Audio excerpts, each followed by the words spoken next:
Hi friends, very good morning. So we are in the chapter Amalgamation. We already completed one lecture. This is lecture number 2. A quick recap before proceeding further. So the term reconstruction represents a rebuilding of the existing financial statements. The main reason for any company to go for reconstruction is the existing financial statements are not showing true and fair view. That means the existing financials not depicting true and fair picture. So there is a overvaluation of assets exist, maybe overvaluation of intangible assets happen. Fictitious assets also represents. Due to all such issues, the existing financial statements may not show true and fair view. So to rebuild the entire financial statements, either we can go for external reconstruction or we can apply internal reconstruction. In case of external reconstruction, the existing company is going to liquidate and a new company is incorporated to take over the existing company. In case of internal reconstruction, there is no liquidation occurred. The same company is going to continue its business activities, but lot of internal changes going to occur. We will make so many negotiations with different parties. A revaluation of assets as well as reassessment of liabilities is occurred. Maybe there is a reduction of capital is possible. We will make compounding activities with different liability holders, and the profit generated from such all activities is ultimately going to set off with huge profit and loss account. Debit balance exists under debit side of the assets. Under the assets side, the huge profit and loss account debit balance will be nullified. Am I right? That is the process of internal reconstruction. Then we seen that, sir, amalgamation is in the nature of merger is a classic example for external reconstruction. Then I introduced the word amalgamation. Amalgamation is nothing but, sir, a new company is incorporated to take over two or more companies. One more concept we seen, that is absorption. An existing company is going to take over another existing company. But in case of amalgamation or absorption, the objective may be different, maybe for the purpose of getting synergy benefit or to avoid the competition, maybe to increase the efficiency or for getting the taxation benefits, not maybe to show true and fair view. Because already the existing financials are showing true and fair view, the objective is quite different in case of amalgamation or absorption. But you know the objective of external reconstruction, that is only for the purpose of showing true and fair view. In case of external reconstruction, a new company is incorporated to take over an existing company. Why is these three concepts we combinedly discussing? Sir, whether the concept is amalgamation or absorption or external reconstruction, the accounting treatment is same. We are going to see two different accounting treatments, that is accounting treatment in the books of selling company, accounting treatment in the books of purchasing company. Then, sir, what are the issues we are going to deal in this chapter? That is, number one, accounting treatment in the books of selling company. Accounting standard 14 is not applicable, but accounting treatment in the books of purchasing company, AS 14 is applicable. For the purpose of calculation of purchase consideration, AS 14 is applicable. Am I right, guys? Then we already completed accounting treatment in the books of selling company based on generally accepted accounting principles. So, which accounting methodology we are in generally using in the books of selling company, which is a simple liquidation procedure adopted by any company, the same we are going to adopt in case of amalgamation in the books of selling company, which is nothing but closure of books of accounts. Am I right? So we check 5-step approach at the end. That is step number 1, dismantling of balance sheet. In case of dismantling of balance sheet, all the assets and liabilities which are taken over by the purchasing company should be closed and transferred to realization account at book values. Any asset or liability which is not taken over by the purchasing company, we will separately open. It will be going to realize in the outside market at an appropriate time. If any particular liability is also not taken over by the purchasing company, we're going to settle that liability as well at appropriate time. Am I right? Then equity shareholders, equity share capital, reserves and surplus, and miscellaneous expenditure not written off, that is like fictitious assets, we should need to transfer to equity shareholders account preference share capital need to transfer to preference shareholders account. That is the process of dismantling of balance sheet. Then the next entry is related to PC due, purchase consideration due. Simply saying, just now you are selling your business to the purchasing company. At the time of sale of your business to the purchasing company, the entry is debtor account debtor to, purchasing company account debtor to. All your assets and liabilities right now, you already make it transfer to realization account. That's why on behalf of crediting the assets, you are just crediting the realization account. At the rate of which amount, sir? Purchase consideration. Sir, we are going to discuss purchase consideration in today's session in the elaborative manner. In the last class, just I put a certain figure for the PC, I think so, which is in and around 20 lakhs. Am I right? But today, how we are in generally calculate the PC and such all things, I will discuss. Okay. Next, sir, once you recorded PC due, then the next entry is PC receipt. Sir, once you are receiving the amount from debtor, what is the journal entry? In generally, you will pass cash account debtor to debtor. But here on behalf of the cash, you may will receive preference shares of the purchasing company or equity shares of the purchasing company, or you may receive debentures as well also. That is also possible. Debentures of purchasing company also you can get to purchasing company. You can cancel the debtor account once you received the PC. Am I right? Then the received PC along with the existing assets. I mean to say now you can sell the existing assets in the outside market. At the time of realization of existing assets which are not taken over by the purchasing company, if you realize in the outside market, if you get any profit or loss, such profit or loss also you need to transfer to realization account. Am I right? Now, with all the resources through realization of assets not taken over by the purchasing company plus purchase consideration received from the purchasing company, you can put it as a total. Such total you can distribute in a particular order. That is, first you can incur realization expenses, after that secured creditors, then unsecured creditors, then preference shareholders, then final settlement to equity shareholders. Am I right? We already seen at the time of incurrence of realization expenses, the journal entry is realization account debtor to cash account. The normal entry is expenses to cash, but again expenses need to transfer to realization account. That's why the net entry is realization to cash. So now at the time of making settlement to all these liabilities which are not taken over by the purchasing company, if you derive any profit or loss, such profit or loss also need to make it transfer to realization account. We seen in the last example, at the time of making payment to outstanding debenture interest, we get certain profit. So the payment need to payable. The outstanding balance is 50,000, but we only paid 40,000. That's why we got profit of 10,000.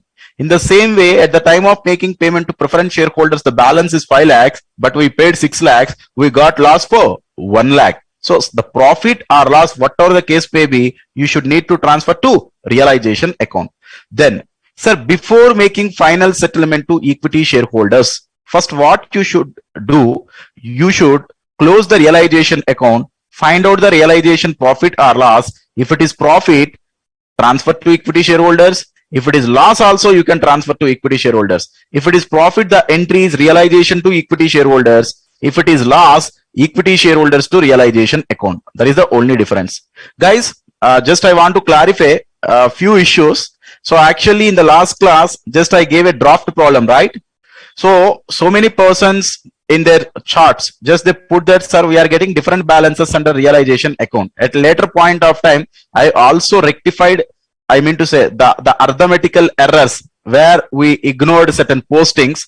If you really see, at the time of making payment of outstanding interest to cash is the journal entry, right? But in the cash, I didn't give posting at that point of time. At later point of time, I seen and I gave posting, that is in cash account by outstanding interest. Okay, that posting actually missed.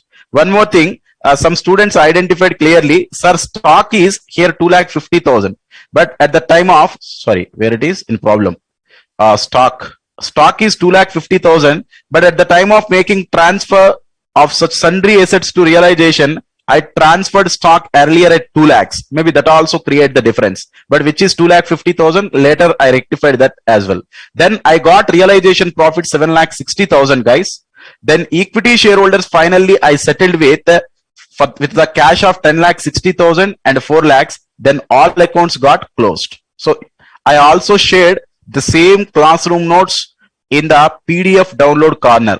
Hope you already downloaded the main material and solutions and the classroom notes which I placed under the PDF download corner.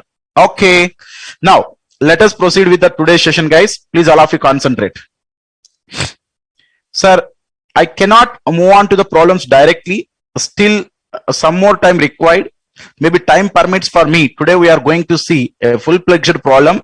So first let me explain the things related to PC, purchase consideration. Please all of you put concentration for some time guys. Approximately it will take the discussion, not only PC, for to complete the remaining issues. Approximately it will take 1.5 hours to me. So please all of you concentrate up to before the break. All the issues are highly important to crack the problems. The first and foremost issue is purchase consideration.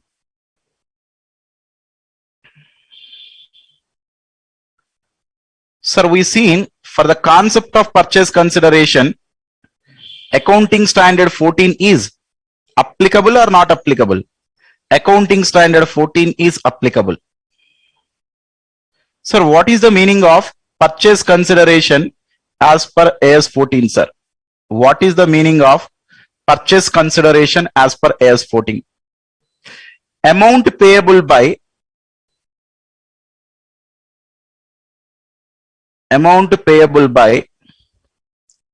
purchasing company to the shareholders of selling company.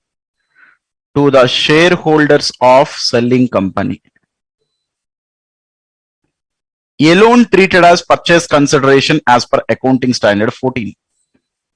That means whatever the amount you can pay, I mean to say in the form of cash, in the form of equity shares, in the form of preference shares, in the form of debentures, or the purchasing company may issue any other assets other than cash. But if it is payable to shareholders of the selling company, such part only we can call it as purchase consideration. Here shareholders includes both equity shareholders as well as preference shareholders. This is a thumb rule guys. For entire discussion of AS 14, it is clearly said that, it is clearly given that, so amount payable by purchasing company to the shareholders of the selling company is exclusively considered as purchase consideration. Now my question is, sir, for example, purchasing company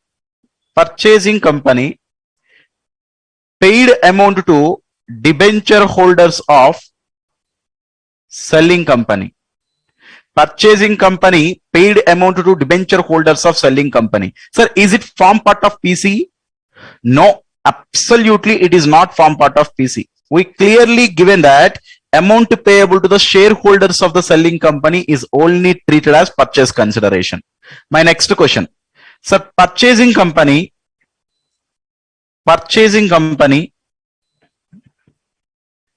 is issued debentures to shareholders of selling company. Purchasing company issued debentures to the shareholders of selling company. Sir, is it form part of PC as per accounting standard 14? Yes, absolutely. So now the conclusion is, what you are paying is irrelevant. The conclusion is, what you are paying, what purchasing company is paying, irrelevant. What is relevant? What is relevant?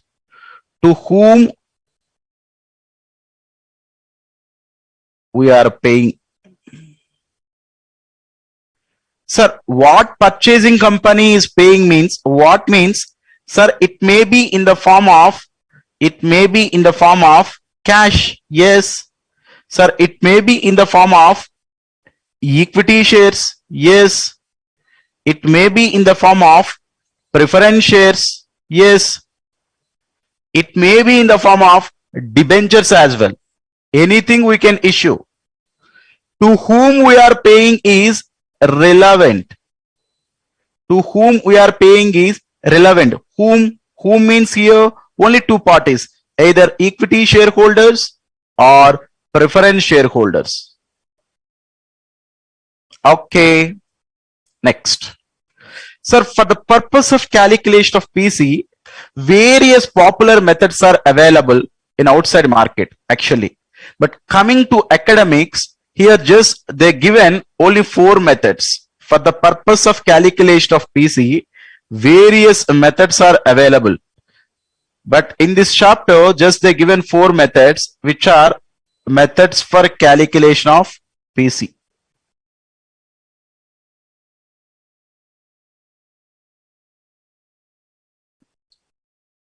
So the popular methods are lump sum method,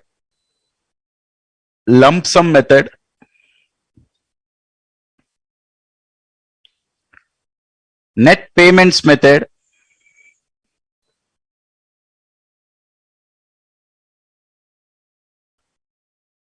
net asset value method,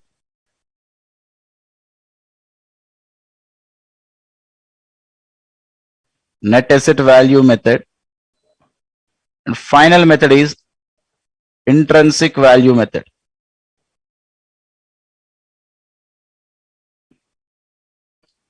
Concentrate. Sir, in lump sum method, how in generally we will calculate PC, sir? The word lump sum itself represents that purchasing company will quote bulk amount. Sir, how it occurred? So there is no base for that. So they will check internally, they will calculate internally.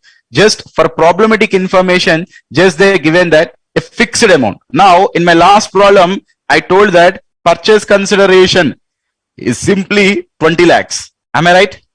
Sir, in the last, I mean the illustration which I given, I simply given that sir, purchase consideration is 20 lakhs.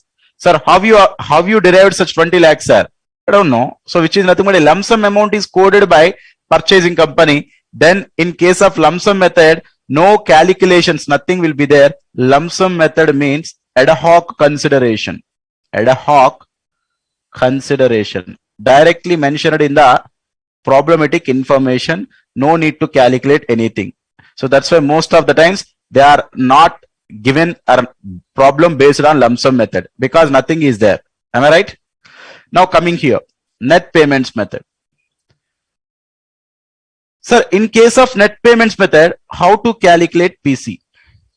After reading the information given in the problem, if you are able to ascertain amount payable to the shareholders of the selling company, you know, as per accounting standard 14 is amount payable to the shareholders of the selling company is treated as purchase consideration. Am I right?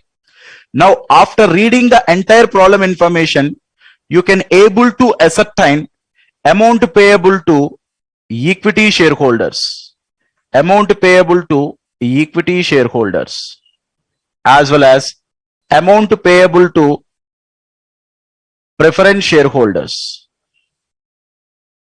Amount payable to equity shareholders plus amount payable to preference shareholders. If you can able to ascertain, then such a method is known as net payments method. Such method is known as net payments method. So simply in case of net payments method, how we are going to calculate PC? So they gave some information in the problem. Once you are reading the information of the problem, you can able to ascertain amount payable to equity shareholders and amount payable to preference shareholders directly. Then you can simply club the entire amount. Then you will get purchase consideration. So we will see all the intricacies involved in such methods. So just please allow me to discuss the other methods first. Then again, I will come back. I will discuss the special issues in each and every method.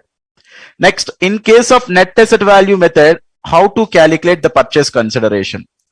So the word itself contains net asset. You know the meaning of net assets means assets minus outside liabilities.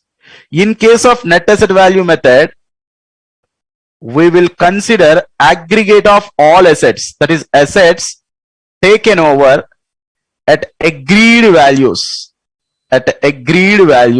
by the purchasing company minus liabilities taken over at the rate of agreed values. The difference is purchase consideration, which is equal to net asset value of the business as well. Now all of you concentrate here one by one. Assets taken over. Sir, we are not considering all the assets of the selling company. Here we will only consider those assets of the selling company is ultimately taken over by the purchasing company. That is assets taken over at the rate of agreed value. Sir, maybe in selling company books, such assets may have different book value, but we are assigning a particular agreed value for each and every asset. For example, guys, in the books of selling company, land value is there for 10 lakhs, but the real market value is in the outside market, which is fetching at the rate of 50 lakhs. Let us assume. Then at which value in general you are going to take over? At the rate of agreed value, that is at the rate of 50 lakhs. You may assign 50 lakhs. Sir, maybe one plant and machinery is there. In books it is representing 5 lakhs, but in the outside market the real worth is only 4 lakhs. Then at that point of time, at which value you want to willing to take over such plant and machinery from selling company? At the rate of 4 lakhs only. That's why for the purpose of ascertaining the purchase consideration, the book values of the selling company are completely irrelevant for me.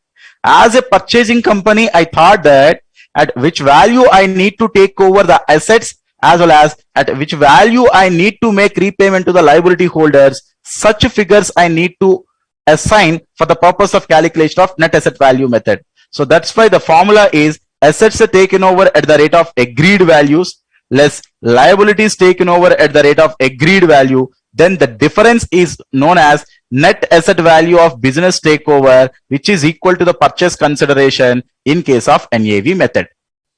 Do we agree, all of you? Okay. Next, coming to intrinsic value method, guys. All of you, please concentrate here a little bit. I'm explaining the intrinsic value method here. Intrinsic value method.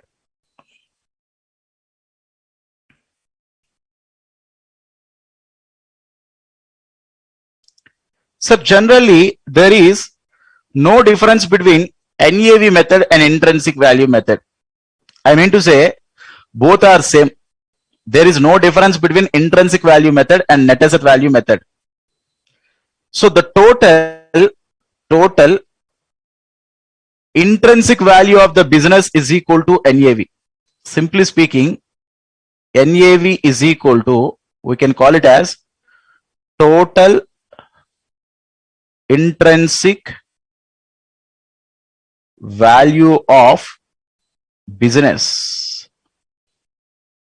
Sir, NAV of business is equal to total intrinsic value of business. We can call like that. There is no difference between total net asset value and the intrinsic value of the business. Both are same.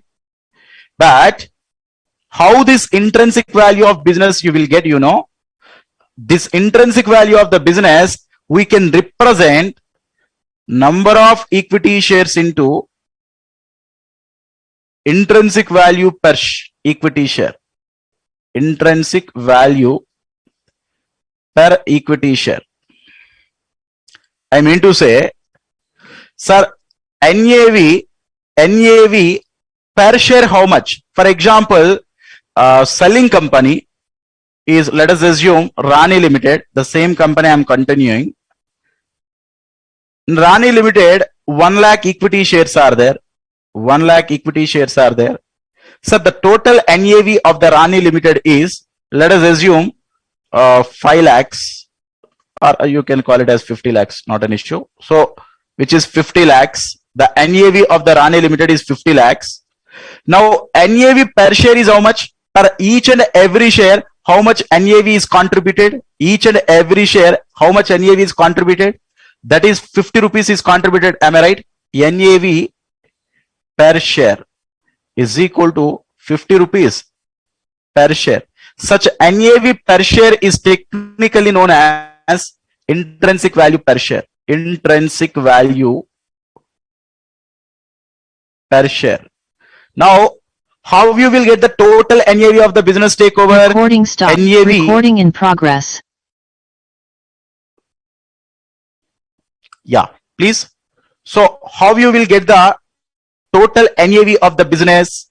NAV per share multiplied by total number of equity shares. That is 1 lakh into 50, then you will get total NAV. That is nothing but intrinsic value per share into number of equity shares. You will get total intrinsic value of the business, which is equal to the NAV. I mean to say, how to calculate PC in case of intrinsic value method, which is very simple. I will check the number of equity shares existed in selling company, which is in generally multiplied with intrinsic value per equity share. Here intrinsic value per equity share is nothing but NAV per share. NAV per share. But while mentioning the information, he will not give the total NAV of the business takeover. He will simply give the NAV per share. I mean to say he will give the intrinsic value per share. If you can simply multiply with the number of equity shares in the selling company, then you will get the total purchase consideration in the total purchase consideration payable by purchasing company to the selling company. But literally, there is no difference between PC under net asset value method and intrinsic value method.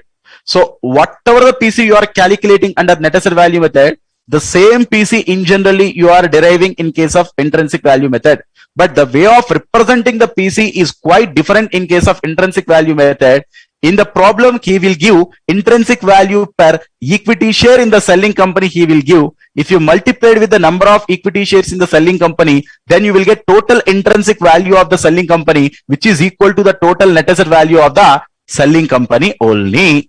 Now, I'll ask few questions in intrinsic value method. All of you please concentrate.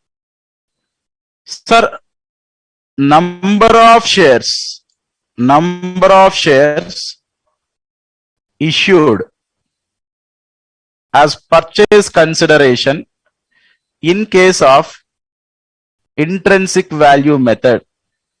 How we can know, sir? Number of shares issued as purchase consideration in case of intrinsic value method. How we can know, sir? That's very simple. Purchase consideration divided by issue price in purchasing company. Tell me guys, first you need to calculate the total PC. Let us assume here the purchase consideration is how much? Sir, purchase consideration, the total NAV is 50 lakhs. How we are getting 1 lakh equity shares into 50 rupees? We are getting 50 lakhs. Now, I will ask the purchasing company at each share at how much price you are going to issue. Let us assume the entire amount of 50 lakhs is going to issue each and every equity share at the rate of 20 rupees. Then how many number of equity shares he will get? 50 lakhs divided by 20. How many number of equity shares we can issue? 2,50,000 equity shares we need to issue. So number of shares issued as PC in case of intrinsic value method is nothing but purchase consideration divided by issue price in the purchasing company. Now all of you concentrate here. Sir, in purchasing company, if nothing is mentioned related to the issue price, in generally at which price the purchasing company is going to issue, you know, intrinsic value per share in the purchasing company. Maybe purchasing company also having certain NAV. Purchasing NAV, what is the meaning of NAV? Real market value. Now purchasing company is also having real NAV per equity share, which is nothing but intrinsic value per equity shares in the purchasing company.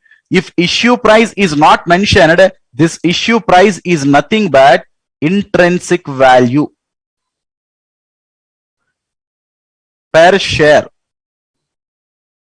in purchasing company.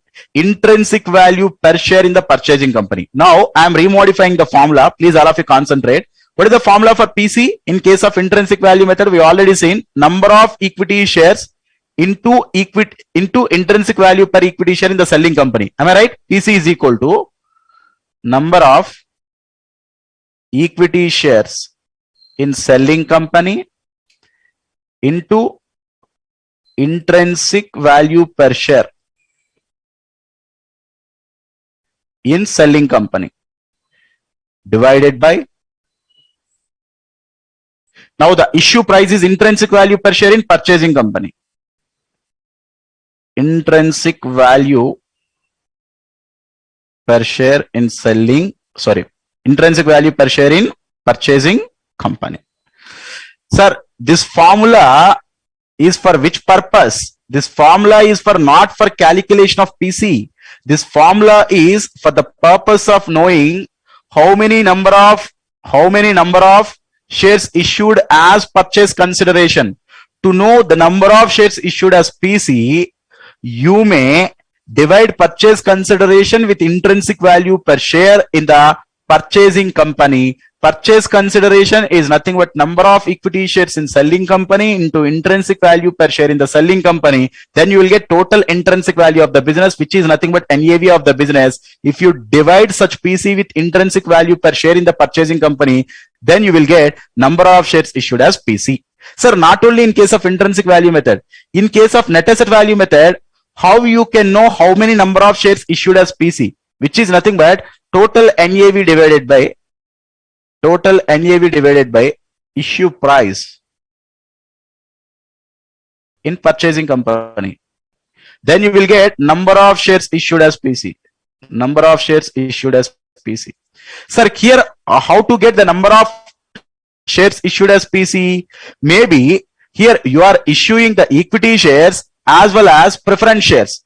Number of equity shares issued is nothing but amount payable to equity shares divided by issue price in the purchasing company. Then you will get number of equity shares issued by the purchasing company. So then how many number of preference shares issued by the purchasing company? How we will get, sir? Amount payable to preference shareholders divided by issue price of each and every preference share in the purchasing company. Then you will get number of shares issued, number of preference shares issued as PC. That's quite simple, guys. Sir, whenever if you want to know number of shares issued as PC, you can simply make that the total amount of PC is divided with issue price in the purchasing company. Then you will get number of shares issued as PC. Sir, why you are talking that much about number of shares issued as PC? We required only the purchase consideration, right? But the thing is, after completion of amalgamation, you need to redraft the balance sheet. At the time of redraftal of the balance sheet, you should know that how many number of shares issued as a PC, how many number of equity shares you issued, how many number of preference shares you issued. To that extent of face value, you should add it to the paid up capital. The excess of face value you are paying, you can treat it as securities premium in the books of purchasing company, guys. As a purchasing company, you are issuing the such equity shares or the preference shares to the selling company in the form of PC, right? So to that extent, you need to increase your share capital as well as reserves and surplus. So at that point of time, it is highly useful. That's why whenever you are calculating the purchase consideration, whether it is in case of lump sum method or net payments method or net asset value method or intrinsic value method, or always it is better to calculate number of shares issued as PC along with the calculation of PC. Okay, so first let me check with these methods. If you have any doubts or any queries raised by our friends, let me quickly check, guys, before proceeding with further. First I am checking with queries, guys, quickly. Just a second. Sir, can you please explain intrinsic value method once again, sir? Okay. Sir, liabilities taken over are outsiders liability? Absolutely, ma. So we are only take over outsiders liabilities. Liabilities means the share capital of the selling company will not be taken over by the purchasing company. Whenever I am talking liabilities, liabilities means always outside liabilities. You are right. Okay. So apart from that intrinsic value method, do you have any other doubts? You can please quickly send the queries. All of you.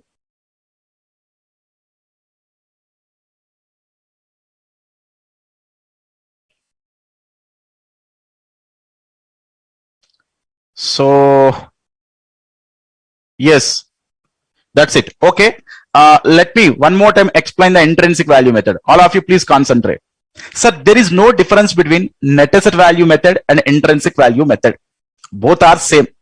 Sir, what is the total intrinsic value of the business is as exactly net asset value of the selling company. Intrinsic value of the selling company is nothing but net asset value of the selling company, and net asset value of the selling company is nothing but total intrinsic value of the business of selling company. But how we are representing such intrinsic value? We are representing number of equity shares into intrinsic value per equity share. So the total NAV of the selling company, if you divide per share how much it will be contributed, then you will get NAV per share. NAV per share is technically known as intrinsic value per share. Then if you multiply the intrinsic value per share into number of equity shares, then you will get the total intrinsic value of the business, which is equal to the PC in case of NAV method as well as intrinsic value method. But the way of representing the PC is quite different in case of intrinsic value method. While doing the problems, he will directly mention that intrinsic value per share in the selling company is that much. Then simply what you should need to do to know the PC, you should multiply such intrinsic value per share in the selling company with number of equity shares existing in the selling company. Then you will get purchase consideration. That's it. But the PC what you get is ultimately equal to NAV. Okay. Next, come below. Sir, how we can calculate number of shares issued as PC? You know always the formula is for the purpose of calculation of number of shares, whatever the method you are following, PC divided by issue price in the purchasing company. Now, if the issue price given in the problem, not an issue, but issue price is not given, then which is nothing but intrinsic value per share of the purchasing company. Sir, at which price in generally purchasing company is going to issue? At their virginal market price. That virginal market price is nothing but intrinsic value per share of the purchasing company. So the formula for PC you already know, number of equity shares in the selling company into intrinsic value per share in the selling company. It should be ultimately divided with intrinsic value per share in the purchasing company. Then you will get number of shares issued as purchase consideration. Okay. Now all of you please concentrate. Sir, in our 5-step approach, when you required the purchase consideration, at the time of recording the PC due, that is purchasing company account to realization account, you should require the purchase consideration. Am I right or wrong?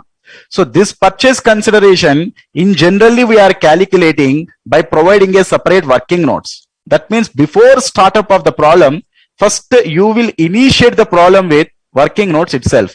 Once the purchase consideration is finalized, then everything, the entire problem will be going to the smooth manner. Okay. Now, I told you some special issues I need to discuss in case of purchase consideration, right? So please, all of you, I want to start discussing the things related to PC. I mean to say it is a special issue. Now, sir, in case of the net payments method, I mean to say, I'll give an example. The special issues, I'll start with an example. I can put as a special issues on PC. So please, all of you identify which method of PC it is. All of you concentrate. The selling company is Rani Limited. Purchasing company is Razu Limited. Okay. Raju Limited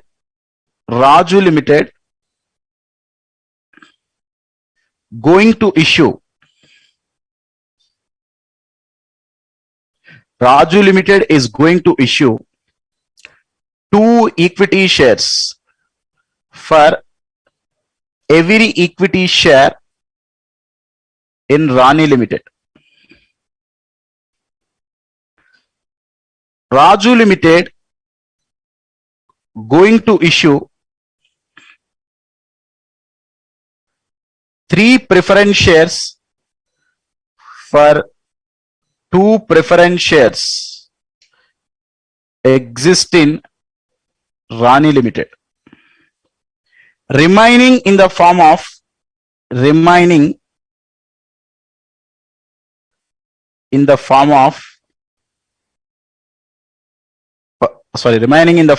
cash. Can you please tell me, all of you, what is the method of PC here? What is the method of purchase consideration?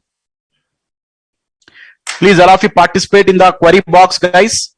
Just I mentioned that Raju Limited is going to issue 2 equity share for every equity share in the Rani Limited. That is for every equity shares in the selling company.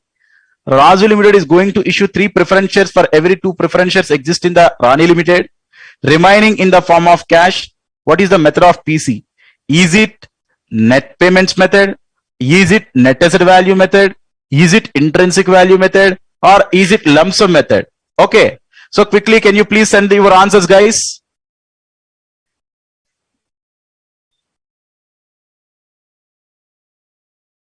Can you please, guys, all of you, which method of PC we can adopt? So no one is sending any queries here. No one is sending in the query box. So please, all of you, give your answers. Net asset method, net payment method, intrinsic value method, net payments method.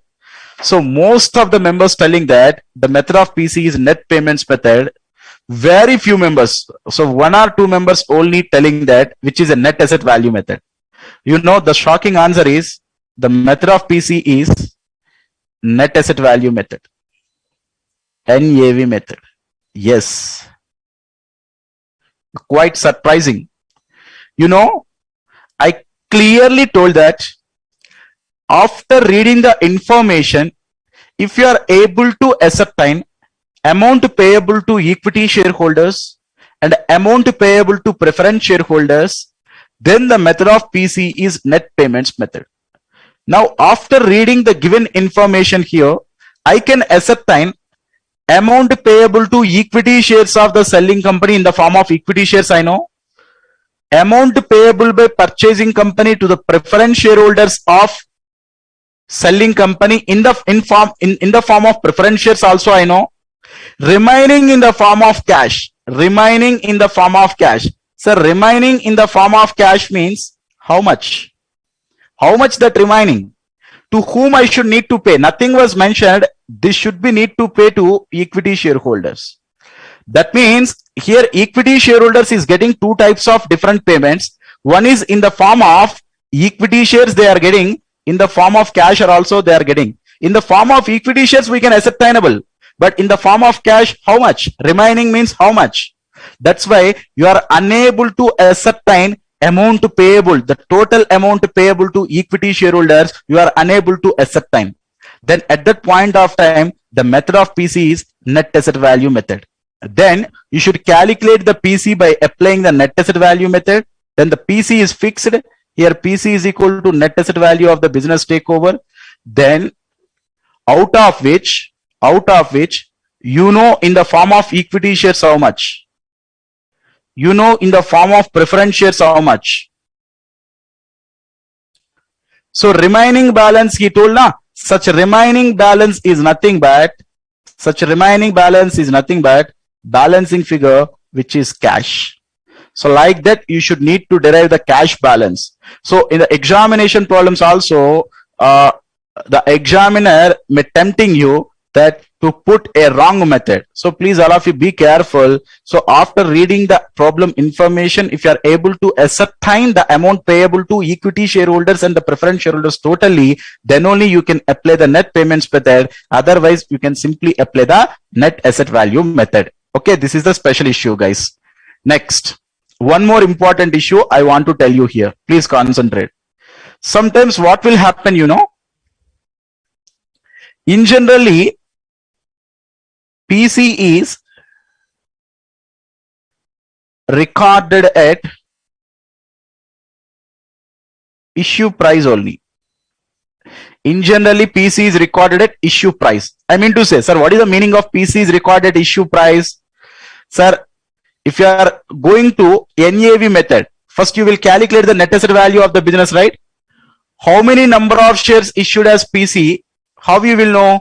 The total NAV you can divide with issue price in the purchasing company. The total NAV, if you divide issue price in the purchasing company, then you will get number of shares issued as PC. That means the PC recorded here is at issue price only. So now number of equity shares in the purchasing company, number of equity shares in the selling company multiplied with issue price in the purchasing company, then you will get PC only. That means whatever the PC I discussed till now by applying lump sum method or net payments method or net asset value method or intrinsic value method, we are recording the purchase consideration at issue price only. I mean to say PC is equal to number of equity shares. Number of equity shares in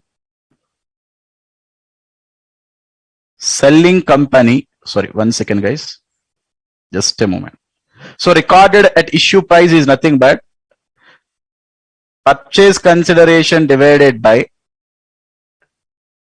issue price in purchasing company. Then only you will get number of shares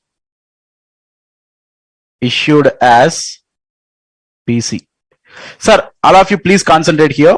PC recorded at issue price means how you are deriving the PC, number of shares issued as PC multiplied with issue price. Am I right? Tell me guys, if number of shares issued as PC is equal to PC divided by issue price means number of shares issued as PC into issue price is nothing but PC. Just you can cross multiply. Just if you can cross multiply this, then PC is equal to number of shares issued as PC into issued price. I can put like this, number of shares issued as PC into issue price, which is nothing but in generally you are recording PC on the basis of issue price only. Please all of you concentrate. This is very, very important. Sir, on behalf of recording the PC at issue price, we can record PC at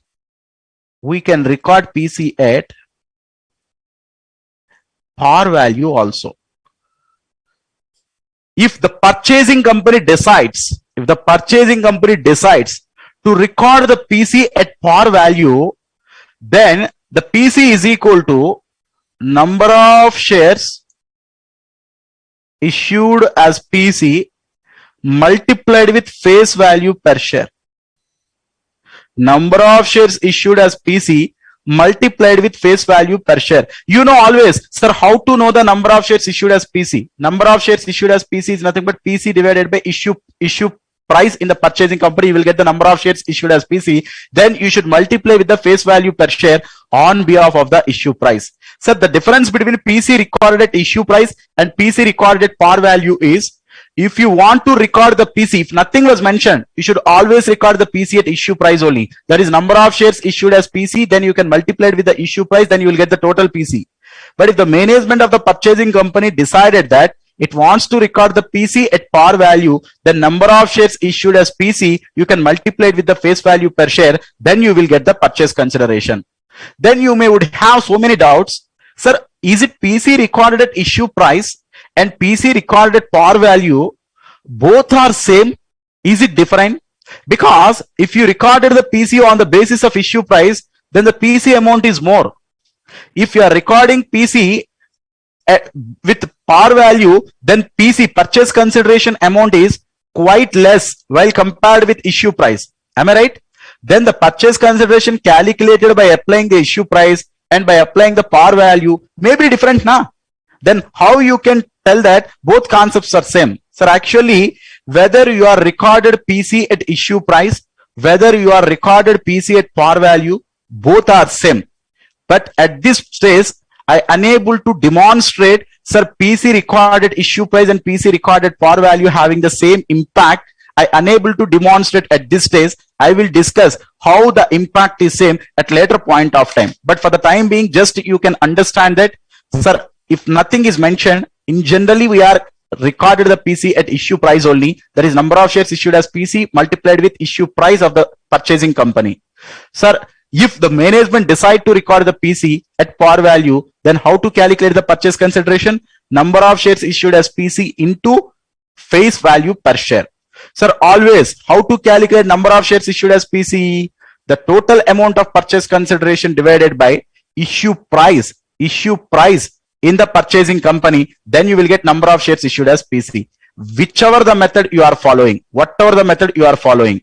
Sir, still, without having the numbers, it's too early to discuss in such detailed manner. So just let me stop the discussion of the purchase consideration for the time being. Again, I will come back to the PC by taking the members. If at all, if you have any doubts, such all doubts are going to resolve at this point of time. So because by not taking any numbers, if I explain like this way, so it will go into the different direction. Okay, guys. Now come back, all of you. Sir, one thing is sure, to put aside all these things, in case of lump sum method, PC is nothing but direct value is given. In case of net payments method, amount payable to equity shareholders, amount payable to preference shareholders, if you can able to ascertain, then the method of PC is net payments method. In case of net asset value method, assets taken over at the rate of agreed value less liabilities taken over at the rate of agreed value, then you will get PC, which is equal to net asset value of the business. In case of intrinsic value method, PC is nothing but number of equity shares in the selling company multiplied with intrinsic value per share in the selling company, then you will get purchase consideration. In whatever the method you are following, number of shares issued as PC is equal to PC divided by issue price. Sir, if the PC is recorded at par value, then number of shares issued as PC you can multiply with face value per share. That is the story regarding method of calculation of PC, guys. Now, if you check out of the concepts like accounting treatment in the books of selling company, and accounting treatment in the books of purchasing company, and purchase consideration, I completed two concepts. One is accounting treatment in the books of in the books of selling company, and a calculation of PC is over conceptually. The only discussion is pending from my side related to the concept is accounting treatment in the books of purchasing company. Please, all of you, come here, accounting treatment in the books of purchasing company, guys. I already told you, you should concentrate at least for 1.5 hours. Still, I required your time to concentrate approximately for 40 to 50 minutes, guys. Once, if you understand accounting treatment in the purchasing company all as well, then I can combine all the things. Then I will beautifully design the entire structure. Okay.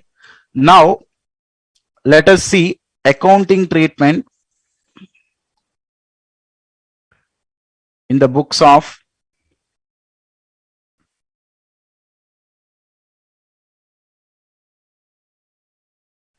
purchasing company. Sir, is it for the purpose of, is it accounting standard 14 is applicable for the purpose of providing accounting treatment in selling company books? Tell me, guys. Is it AS 14 is applicable? Yes, absolutely. Accounting standard 14 is applicable in the books of purchasing company. One second. Yeah.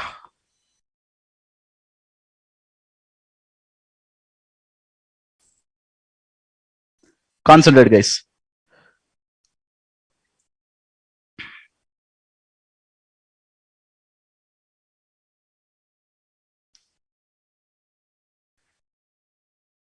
Sir, accounting standard 14 is applicable in the books of purchasing company. As per accounting standard 14, there are two different methods of amalgamation exist, which are methods of amalgamation. Methods of amalgamation as per AS 14. That is amalgamation in the nature of merger, amalgamation in the nature of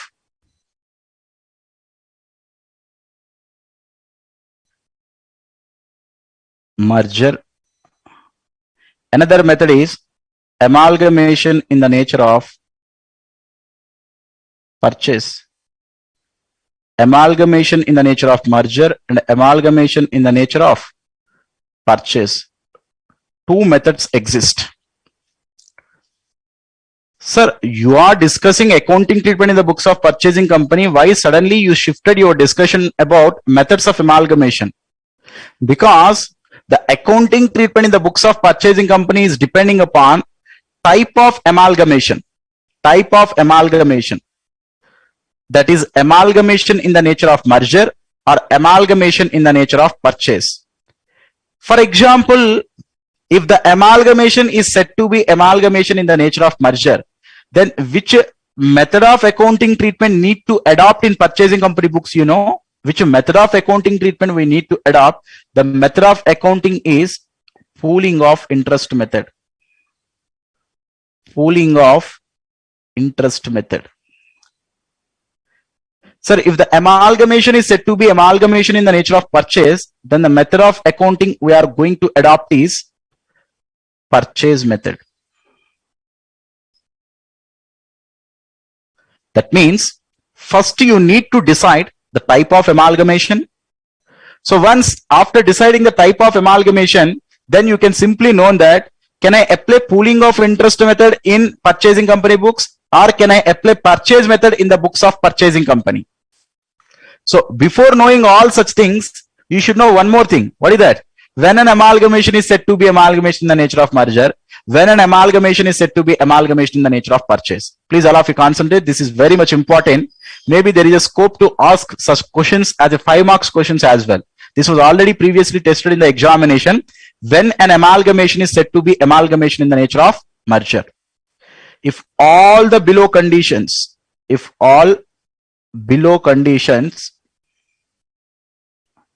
satisfied, then such amalgamation we can call it as amalgamation in the nature of merger. Concentrate. What are such below conditions, sir? The first and foremost condition is purchasing company should take over all the assets. Purchasing company should take over all assets and the liabilities of selling company. Purchasing company should take over all assets and liabilities of selling company. In the last example, in the illustration, I told that outstanding interest is not taken over by the purchasing company. Cash is also not taken over by the purchasing company. That means straight away the problem, the example problem what we discussed is not amalgamation in the nature of merger. Why? The amalgamation is said to be amalgamation in the nature of merger. Purchasing company should take over all assets and all outside liabilities. Whenever I am mentioning the liabilities, which is always outside liabilities. So liabilities of the selling company is ultimately taken over by purchasing company. And the second condition is purchasing company should take over all assets and liabilities at book values only. Book values only. I mean to say, whatever the book value assigned in selling company books, purchasing company is going to take over the assets and liabilities at the same book value. Then only the amalgamation is said to be amalgamation in the nature of merger. Third one, please concentrate. Purchase consideration is ultimately payable by the purchasing company to the selling company, right? The purchase consideration should be only in the form of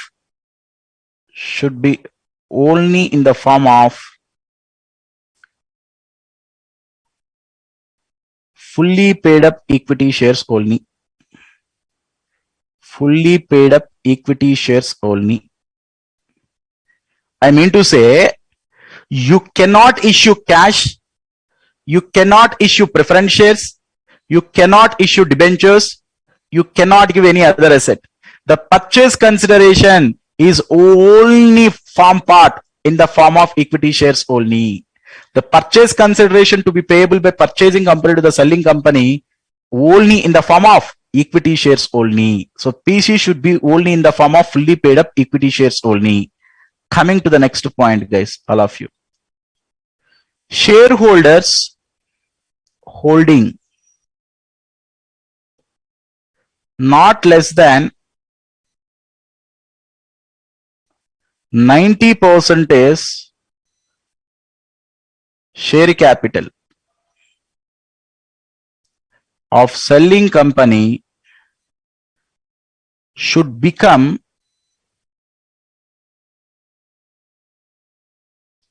shareholders of purchasing company by virtue of amalgamation. by virtue of amalgamation. Sir, what is the meaning of this point, sir? Now, selling company having certain shareholders, right? For example, I'll give an example here. Concentrate. So this is Rani Limited. Now, Rani Limited, let us assume equity share capital is there for 10 lakhs. Each equity share is 10 rupees. That means the number of equity shareholders are 1 lakh. Shareholders holding not less than 90% share capital. Out of this equity share capital of 10 lakhs, at least 9 lakhs worth of share capital, 9 lakhs worth of share capital held by the shareholders holding in the Rani Limited should become the shareholders of the purchasing company by virtue of amalgamation. That means Raju Limited anyway going to issue purchase consideration, right? Such purchase consideration is in the form of fully paid up equity shares only, right? Such equity shares to whom they should need to issue to the equity shareholders of Rani Limited. That means automatically equity shareholders of the Rani Limited would become the equity shareholders of Raju Limited. That means shareholders holding not less than 90% share capital of the selling company should become the shareholders of the purchasing company by virtue of amalgamation. Sir, what is the meaning? I mean to say, what is the objective behind the amalgamation in the nature of merger? The objective behind the amalgamation in the nature of merger is, sir, there is no difference between purchasing company and selling company. All the shareholders of the selling company would become the shareholders of the purchasing company. Okay, not less than 90% means substantial part of the shareholders of the selling company would become the shareholders of the purchasing company, means there is no difference between selling company and purchasing company. Purchasing company treat that selling company is just my sister concern. All the shareholders of the selling company are also the shareholders of the purchasing company. Am I right? So that is the reason why they are taking over all the assets and liabilities, and they are taking over all such assets and liabilities at book values of the selling company only. They are only issuing the PC in the form of fully paid up equity shares. One more point is there, guys, which is the last point. Purchasing company continue the same line of business. The same line of business as like selling company. I mean to say, sir, before amalgamation, selling company is in construction business. Then after takeover, purchasing company will also continue the same business operations. It will also continue their business activities under construction activities only. If all these 5 conditions satisfied, then the amalgamation is said to be amalgamation in the nature of merger. Sir, if any one condition is not satisfied, if any condition not satisfied, then the amalgamation is said to be amalgamation in the nature of purchase. Sir, you mean to say out of all the assets and liabilities, purchasing company taken over only few assets or few liabilities, then the amalgamation is said to be amalgamation in the nature of purchase. Sir, I am taking over all the assets and liabilities, but I am not taken over at book values of the selling company. I am taken over at agreed value, then which is amalgamation in the nature of purchase. Sir, PC contains cash also. Sir, PC contains preference shares also. So then the amalgamation is not said to be amalgamation in the nature of merger. Amalgamation is amalgamation in the nature of purchase. Maybe the shareholders of the selling company not become the shareholders of the purchasing company, then which is amalgamation in the nature of purchase. Okay, we cannot tell whether the same line of business is continued or not. Unless otherwise clearly mentioned, we can assume that the same line of business is continued by the purchasing company after takeover. Now, hope you understand. All the conditions need to qualify, all the conditions need to satisfy to said an amalgamation is amalgamation in the nature of merger. Now, once the amalgamation fixed as amalgamation in the nature of merger, then the method of accounting treatment we need to adopt is pooling of interest method. But any of the condition is deviated, then the amalgamation is said to be amalgamation in the nature of purchase. The method of accounting treatment need to adopt it is purchase method. Am I right? So first, I will see purchase method. After that, I will discuss about the pooling of interest method. Most of the problems are completely depending upon the purchase method. Why? Because Sir, violation of any condition is quite common in case of amalgamation. All the conditions need to follow. The amalgamation is said to be amalgamation in the nature of merger. So that's why we will see at the end of the chapter, I mean to say, coming to problems. At the end of the chapter, we will see problems based on amalgamation in the nature of merger. So most of the times we are going to see problems based on amalgamation in the nature of purchase only. Now all of you come to purchase method, guys. Now I am discussing about accounting treatment in the books of purchasing company. Under the method of amalgamation is amalgamation in the nature of purchase. So that's why the method of accounting treatment is purchase method. Purchase method.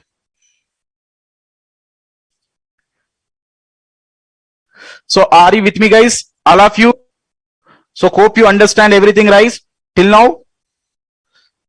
May I know, guys? Please confirm it. Can I proceed? Quickly. Can I proceed, guys?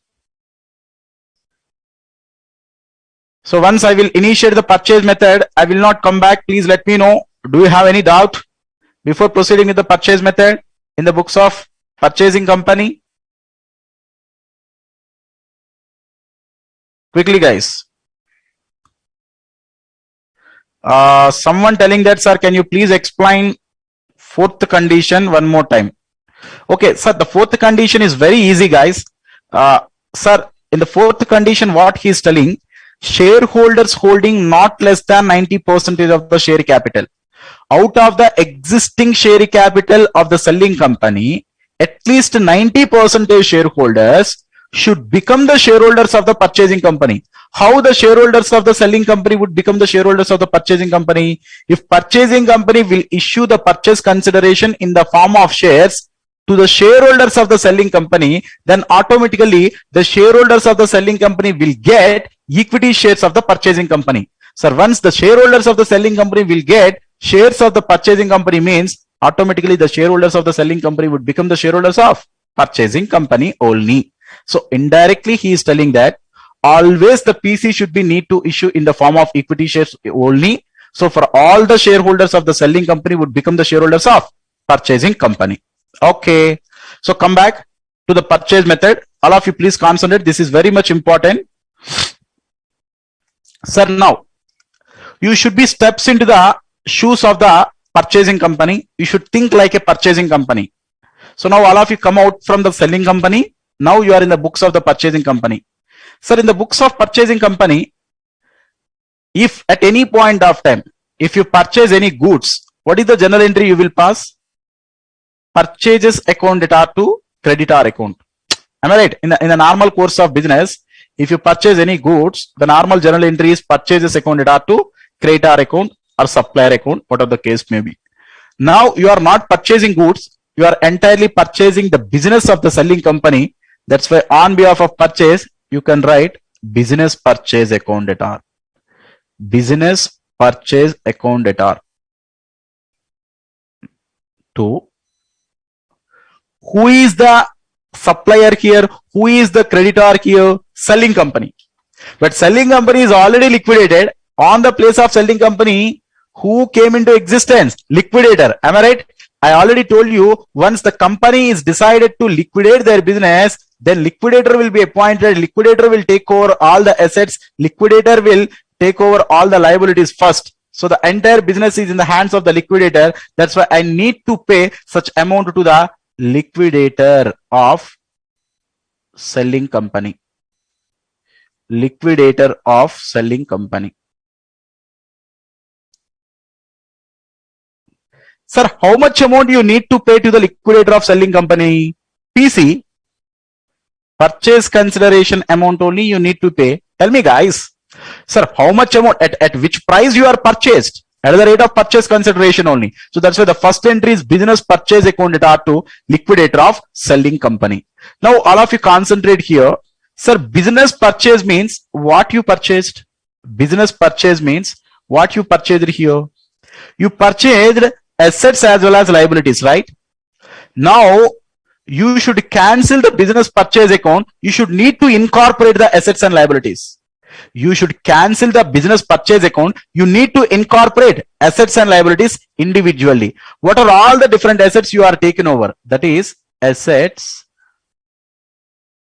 assets taken over at the rate of agreed values only you should need to record, because in the books of purchasing company, book value of the selling company is irrelevant for me, because we are taken over at such a value which is nothing but agreed value. I am incorporating at the agreed value only. I am not incorporating the book value of the selling company. So assets taken over at the rate of agreed values to sundry liabilities, sundry assets taken over at the rate of agreed. One by one asset you need to incorporate. I mean to say, if you are taken over building account debtor, agreed value how much? Plant and machinery account debtor, agreed value how much? Next, maybe debtors, agreed value how much? Two liabilities taken over at the rate of agreed values. So assets taken over at the rate of agreed values to liabilities taken over at the rate of agreed values. Now you should need to cancel business purchase. Once if you incorporated, you need to cancel business purchase to business purchase. Now all of you concentrate, guys. Still the discussion is not yet over. Can you please tell me, all of you, assets taken over at the rate of agreed values minus liabilities taken over at the rate of agreed values is technically known as NAV, na? Is technically known as NAV, na? Tell me, guys, in calculation of PCE under net asset value method, what is the formula? Assets taken over at the rate of agreed values minus liabilities taken over at the rate of agreed value, which is nothing but net asset value method, which is nothing but net asset value of the business. So assets taken over at the rate of agreed values minus liabilities taken over at the rate of agreed values, which is nothing but net asset value of the business. So the business purchase is with PC. The business purchase, this component is NAV. This component is with PC. Now you are comparing purchase consideration with NAV. You are comparing purchase consideration with NAV. Let us assume, sir, NAV is 10 lakhs. The purchase consideration is 12 lakhs. Please all of you concentrate. Sir, the worth of business you are getting is 10 lakhs, but the amount you are paying is 12 lakhs. Sir, why you are paying excess amount of 2 lakhs, sir? The real worth of the business is only 10 lakhs only. Then why you are paying excess amount of 2 lakhs? You know why I paid the excess amount? Even though the worth of the business is 10 lakhs, the selling company is having goodwill. Sir, it conducted the business activities for some time period. It created a certain market. It has some brand loyalty in the outside market. So that's why I want to pay such excess amount as a goodwill. Even though there is no real worth of asset exist to the extent of 2 lakhs in the books of selling company, why I am paying such excess of 2 lakhs for the purpose of goodwill. That's why the excess of PCE over NAV is a situation of goodwill. In this case, the goodwill is 2 lakhs. I'll give another situation. Sir, for example, the PC is 7,50,000. So in the another situation, PC is 7,50,000. Now consider, if the PC is 7,50,000, then purchase consideration is less than NAV. Sir, you are getting the worth of 10 lakhs, but why you are paying 7,50,000? Sir, if you are paying 7,50,000 means you are earning the profit. You are getting the business worth of 10 lakhs, but you are paying only to the extent of 7,50,000 means, which is a profit situation. But that profit is not a revenue profit, guys. That profit is a capital profit. Why? Because this profit is due to acquisition of the business. That's why you cannot treat it as a revenue profit. You cannot transfer to the profit and loss account. Such a capital profit, you can make it transfer to capital reserve. Capital reserve. How much amount here? The capital reserve in my example, 2,50,000. Sir, if PC is equal to NAV, no goodwill, no capital reserve. In which situation PC may becomes equal to the NAV? In which situation PC is equal to NAV? If you are calculated PC under NAV method, then PC is equal to NAV. If you calculate PC under NAV method, then PC is equal to NAV. But if you are going to calculate PC under lump sum method, or PC under net payments method, or maybe the PC under intrinsic value method, maybe in case of intrinsic value method also, most of the times PC is equal to NAV, but sometimes there may be a chance of getting the difference as well.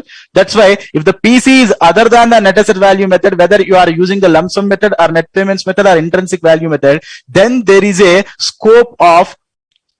chance of occurring the difference between PC and NAV. At that point of time, you need to check PC is greater than NAV, then which is goodwill situation. If the PC is less than NAV, then capital reserve will come. That means at the time of drafting the second entry, you should need to compare the purchase consideration with net asset value of the business. If PC is more than the NAV, then you need to incorporate goodwill. If PC is greater than NAV, no, not like that. Sir, PC is less than NAV, then you will get capital reserve. So, which is PC is greater than, PC is less than NAV. Only one will occur, guys. Both will not occur. Only one will occur. Sir, if goodwill is arised, you should debit it now. Goodwill is an asset which is you should need to debit as a debit aspect. Sir, capital reserve is occurred. Sir, capital reserve is a reserves and surplus. You need to make it credit. So that's why at the time of drafting the second entry, that is incorporation of assets and liabilities in the books of purchasing company, you need to incorporate all the assets taken over at the rate of agreed value to all the liabilities taken over at the rate of agreed value. Then assets minus liabilities taken over at the rate of agreed value is nothing but NAV. Such NAV, you should need to compare the purchase consideration by cancelling the business purchase account. Business purchase debit here, business purchase credit here, then business purchase account is closed. You are comparing the PC with NAV. If PC is more than NAV is goodwill. If PC is less than NAV, which is capital reserve. Sir, in which method of PC there is a scope of getting the PC is greater than NAV or PC is less than NAV. In generally, other than NAV method, there is a scope of getting the difference of PC and NAV. That point is also very important. Next, consider it, guys. Till you are not paying payment to the liquidator of selling company. Now you can make payment to the liquidator after incorporation of assets and liabilities through cancellation of business purchase. You can make repayment to the liquidator of selling company. Now, at the time of making payment to the liquidator of selling company, what is the journal entry, sir? Please concentrate. The journal entry is liquidator of selling company account debtor. Liquidator of selling company account debtor at the rate of PC. How much amount you need to pay? PC, purchase consideration. To in which form you are paying the PC, sir, which is not merger. You can pay cash to cash account. Sir, you can pay preference shares. So to preference share capital account. Sir, you can issue equity shares to equity share capital account. But if you issue either preference shares or equity shares at more than face value, here you should need to represent face value, the excess over the face value, where you can put here, guys, under securities premium. To securities premium, which is issue price minus face value. Okay. Sir, maybe you can also issue, sorry, I forgot, you can also issue debentures as well. Sir, in the form of PC, whatever you issue is irrelevant. To whom you are issue is only the relevant. You can issue debentures as well. So to debentures account also you can consider. But if the debentures are issued with premium, then you can record to premium on debentures. Or if you issue such debentures at discount, you can record discount on issue of debentures. Shares cannot issue at discount. Only debentures is only we can issue at discount as per the Companies Act 2013. Am I right? So that's why the debentures are issued at par value. Just you can record two debentures account. If the debentures are issued with premium, you can also record premium on debentures. If such debentures are issued at discount, then you can record discount on issue of debentures account under debit side. Discount on issue of debentures exist, then you can write here. So if premium is there, premium on debentures, you can record on credit side. So you can write the journal entry at the time of making PC like this. So total 3 main entries, guys. The first entry is related to at the time of for business purchase entry. You can write the first entry is related to at the time of business purchase. This is the first entry. Second entry is for incorporation of assets and liabilities. For incorporation of assets and liabilities. So the third entry is related to at the time of making payment of PC to selling company. So these are the 3 main entries. In which method? Is it pooling of interest method or is it purchase method? It is purchase method. Is it amalgamation in the nature of merger or amalgamation in the nature of purchase? Amalgamation in the nature of purchase. So hope you understand the basic accounting treatment in the books of purchasing company in case of purchase method. Still the discussion is not yet over, guys. Please let me check any queries you have. Any queries? Any queries, guys? Okay, no queries. So please allow me to discuss some other issues in case of purchase method, guys. The break will comes to you exactly by 8:50 as like in the lecture number 1. Please bear with me, all of you, exactly 30 minutes. Very interesting topic now I am dealing. So please concentrate. The further issues in the books of purchasing company I am dealing. Number 1. Or let me continue the further issues.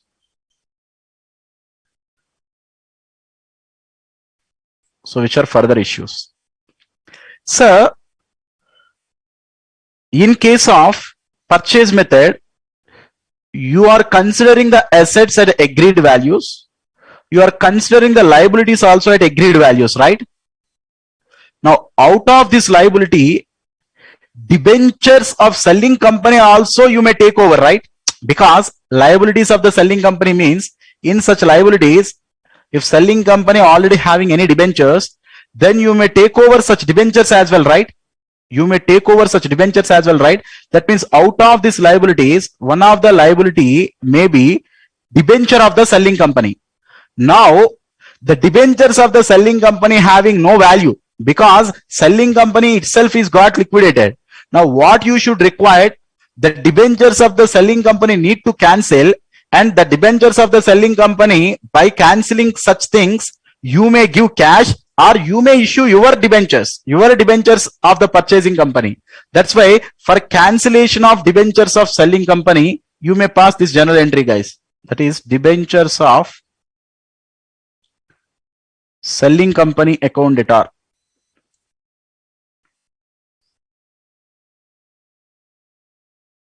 Two, you may issue your company debentures. Let us assume your debentures are 10% debentures to 10% debentures account. So if you observe here, liabilities have a credit balance. So under such liability, one of the liability is debentures of selling company. Now at the time of cancelling, you should make debit debentures of selling company account debtor to 10% debentures. Maybe the issued debentures you are going to issue with premium. Let us assume, then you may record with 2 premium on debentures account. Maybe the issued debentures are at a discount. You may record here to discount on issue of debentures. Either only one will come. Sir, in the form of PC, you may issue debentures. You may issue debentures to the debenture holders of the selling company also you can issue.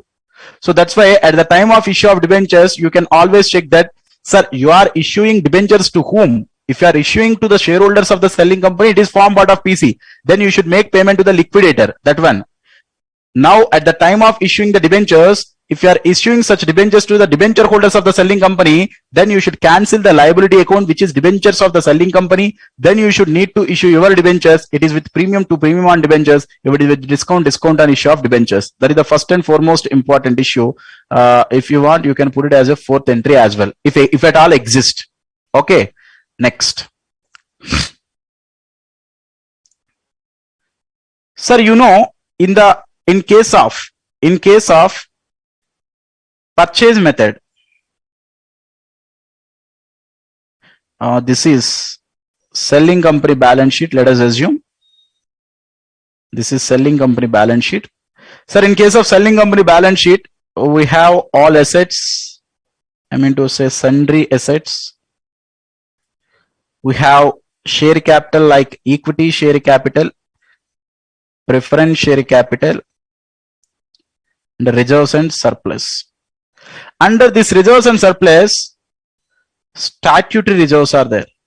Statutory reserves are there. So remaining some other reserves like general reserve, profit and loss account is also there. Do you know the meaning of statutory reserve? Statutory reserve is nothing but a reserve which is maintained as per a specific act. I can give certain examples. You know, in case of a banking company, each and every company should need to maintain 20% or certain percentage of profits in the form of statutory reserve. Maybe as per the Foreign Exchange Act, those companies who are in the process of exporting and importing, they need to maintain foreign exchange fluctuation reserve. So as per a specific act, you need to maintain certain reserves, which are known as statutory reserves. Such reserves need to be maintained for certain time period actually. But now during the process of amalgamation, once the purchasing company is take over the business of the selling company, then purchasing company will take over assets as well as outside liabilities. It will take over sundry liabilities as well as sundry assets. Tell me guys, in case of the purchase method, the purchasing company is take over sundry assets as well as sundry liabilities, but the reserves and surplus and share capital, both equity and preference share capital, still is there in the books of selling company only, because these reserves and surplus belongs to the equity shareholders. We are distributing to the shareholders of the selling company. These reserves and surplus are not become the reserves and surplus of purchasing company. Am I right? That means the reserves and surplus of the selling company is not incorporated in the books of purchasing company. We only incorporated assets as well as liabilities. We are not incorporated reserves and surplus. Reserves and surplus of selling company is not incorporated in the books of purchasing company. Am I right, guys? But as per the statute, you need to maintain the statutory reserves for some time period, right? Out of the reserves and surplus, statutory reserves, even after completion of amalgamation, purchasing company also need to maintain, because every person is not an exception in the eyes of the law. So every person should comply the provisions of the law. That's why purchasing company need to maintain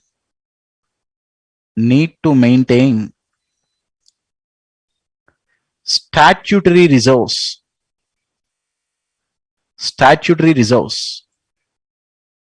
of selling company. Then what is the accounting treatment adopted at that point of time? Sir, I need to statutory reserve, right? So make it credit the statutory reserve to statutory reserve account. Sir, you need to maintain temporary period, am I right? After that, once the time period elapsed, you no need to maintain. Sir, which is maintained only due to the process of amalgamation. If I am not take over the selling company, no need of maintaining the statutory reserve of selling company by me. So that's why this statutory reserve is need to be maintained as a adjustment in case of amalgamation. That's why we will give debit to amalgamation adjustment account. So what is this amalgamation adjustment account, sir? Don't be panic. Amalgamation adjustment account is a temporary account. At the time of creation of statutory reserve, just you are giving debit to the amalgamation adjustment account, which is you can represent under negative figure in reserves and surplus of purchasing company. You can show this is positive figure under reserves and surplus of purchasing company. Sir, positive and negative will cancel with each other. There is no impact in the reserves and surplus of the purchasing company actually. Just only for the purpose of maintaining you are recording. Sir, after the time period is elapsed, the entry should be reversed. For example, you need to maintain 5 years, guys. Already selling company maintained 2 years. Then as a purchasing company, you should maintain 3 years. So first you are created this entry amalgamation adjustment account at to statutory reserve. Once the 3 years elapse, the entry should be reversed. That is statutory reserve account at all. Statutory reserve account at all. to amalgamation adjustment account.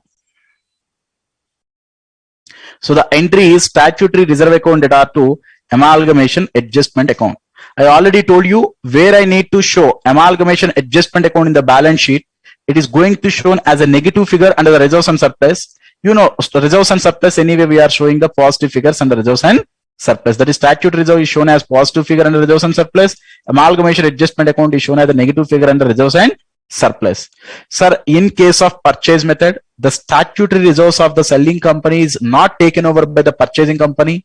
That means the reserves and surplus is not at all incorporated in the books of purchasing company. But as per the statute, to maintain such statutory reserve, I need to pass one journal entry, amalgamation adjustment account data to statutory reserve account. Amalgamation adjustment account is showing under a debit balance under the reserves and surplus. Statutory reserves are shown as a credit balance under the reserves and surplus. After the expiry of the time period, the entry should be reversed. So that's why this is a temporary accounts. Next important issue, guys. Please all of you concentrate. This is all about statutory reserves. This is the fifth entry, if at all exist. Sir, all are not mandate in each and every problem. If at all any statutory reserve is there, then you need to pass. Am I right? The next issue is intercompany owings. Intercompany owings. Concentrate.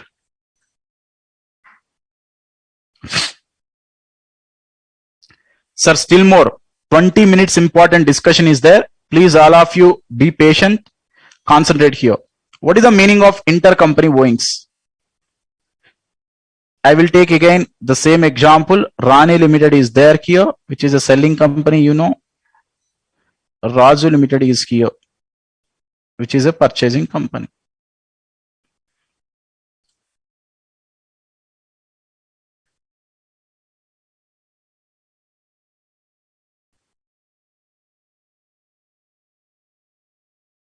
Okay, concentrate, guys.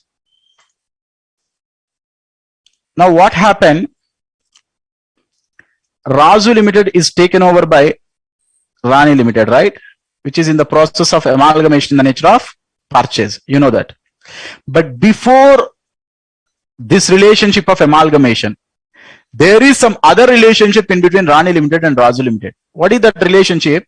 What is that relationship? That is before this amalgamation. Raju Limited sold certain goods to Rani Limited. Raju Limited sold certain goods to Rani Limited. Sir, once the Raju Limited sold certain goods to Rani Limited, sir, there are regular transactions occurring in between Raju Limited and Rani Limited, because Rani Limited required some raw material which is ultimately purchased from the Raju Limited. That is the relationship. Now they want to amalgamate. Now before amalgamation, in Raju Limited books, if you assume if it is a balance sheet, this is also balance sheet. In Raju Limited books, under asset side, debtors will be there now. I mean to say trade receivables will be there now. Under such trade receivables, one of the debtor is Rani Limited. Now for Rani Limited, under trade payables, one of the creditor is Raju Limited. With the same amounts, am I right? With the same amounts they have. The same amounts they have. Now, in the process of amalgamation, what will happen? In the process of amalgamation, Rani Limited is taken over. Rani Limited is taken over by Raju Limited. That means all the assets and liabilities of Rani Limited is taken over by Raju Limited means the assets and liabilities, that means the liability will also come to here. Under trade payable, Raju Limited will come here. It will, sir, Raju Limited will take over all the assets as well as all the liabilities, including the liability of trade payable. Including the liability of trade payable is taken over. So now ultimately the trade payable will be shifted from selling company to purchasing company. Am I right? So that's why after takeover of all assets and liabilities, then in Raju Limited balance sheet, it will appear like this. Now, all of you please concentrate. Sir, if Raju Limited will ask under the debtor, there is no Rani Limited existence. There is no existence of Rani Limited because one of the debtor is Rani Limited. To whom I need to ask? Rani Limited is not exist. And one more thing, trade payable means creditor. Under creditor, Raju Limited is there. Sir, I am in the books of Raju Limited. Is it Raju Limited will ask himself? It is meaningless. Sir, what ultimately the issue is, once such liability is taken over by purchasing company, then there is no value for liability as well as asset. The asset should be nullified with the liability by passing the entry trade payable account debtor to trade receivable account. Sir, trade payables in generally having a credit balance, it should make to debit. Sir, trade receivables in generally having a debit balance, it should make to credit. So which is the general entry in case of intercompany owings? Intercompany owings means one party is need to pay amount to the another party. The same concept is applicable in case of loan payable, loan receivable, bills receivable, bills payable. So debtors, creditors, the same concept is applicable. You can consider in case of debtors or creditors, or maybe loan receivable or loan payable, or maybe bills receivable or bills payable. For all things, the concept is same. That is, you should need to cancel the liability, which may be trade, which may be creditor, which may be bills payable, which may be loan payable.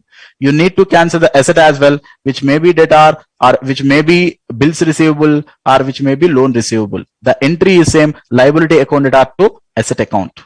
Okay, next, concentrate guys. I want to continue the same example. Please concentrate. The next issue is concept of stock reserve. But I will continue the same example. Concept of stock reserve.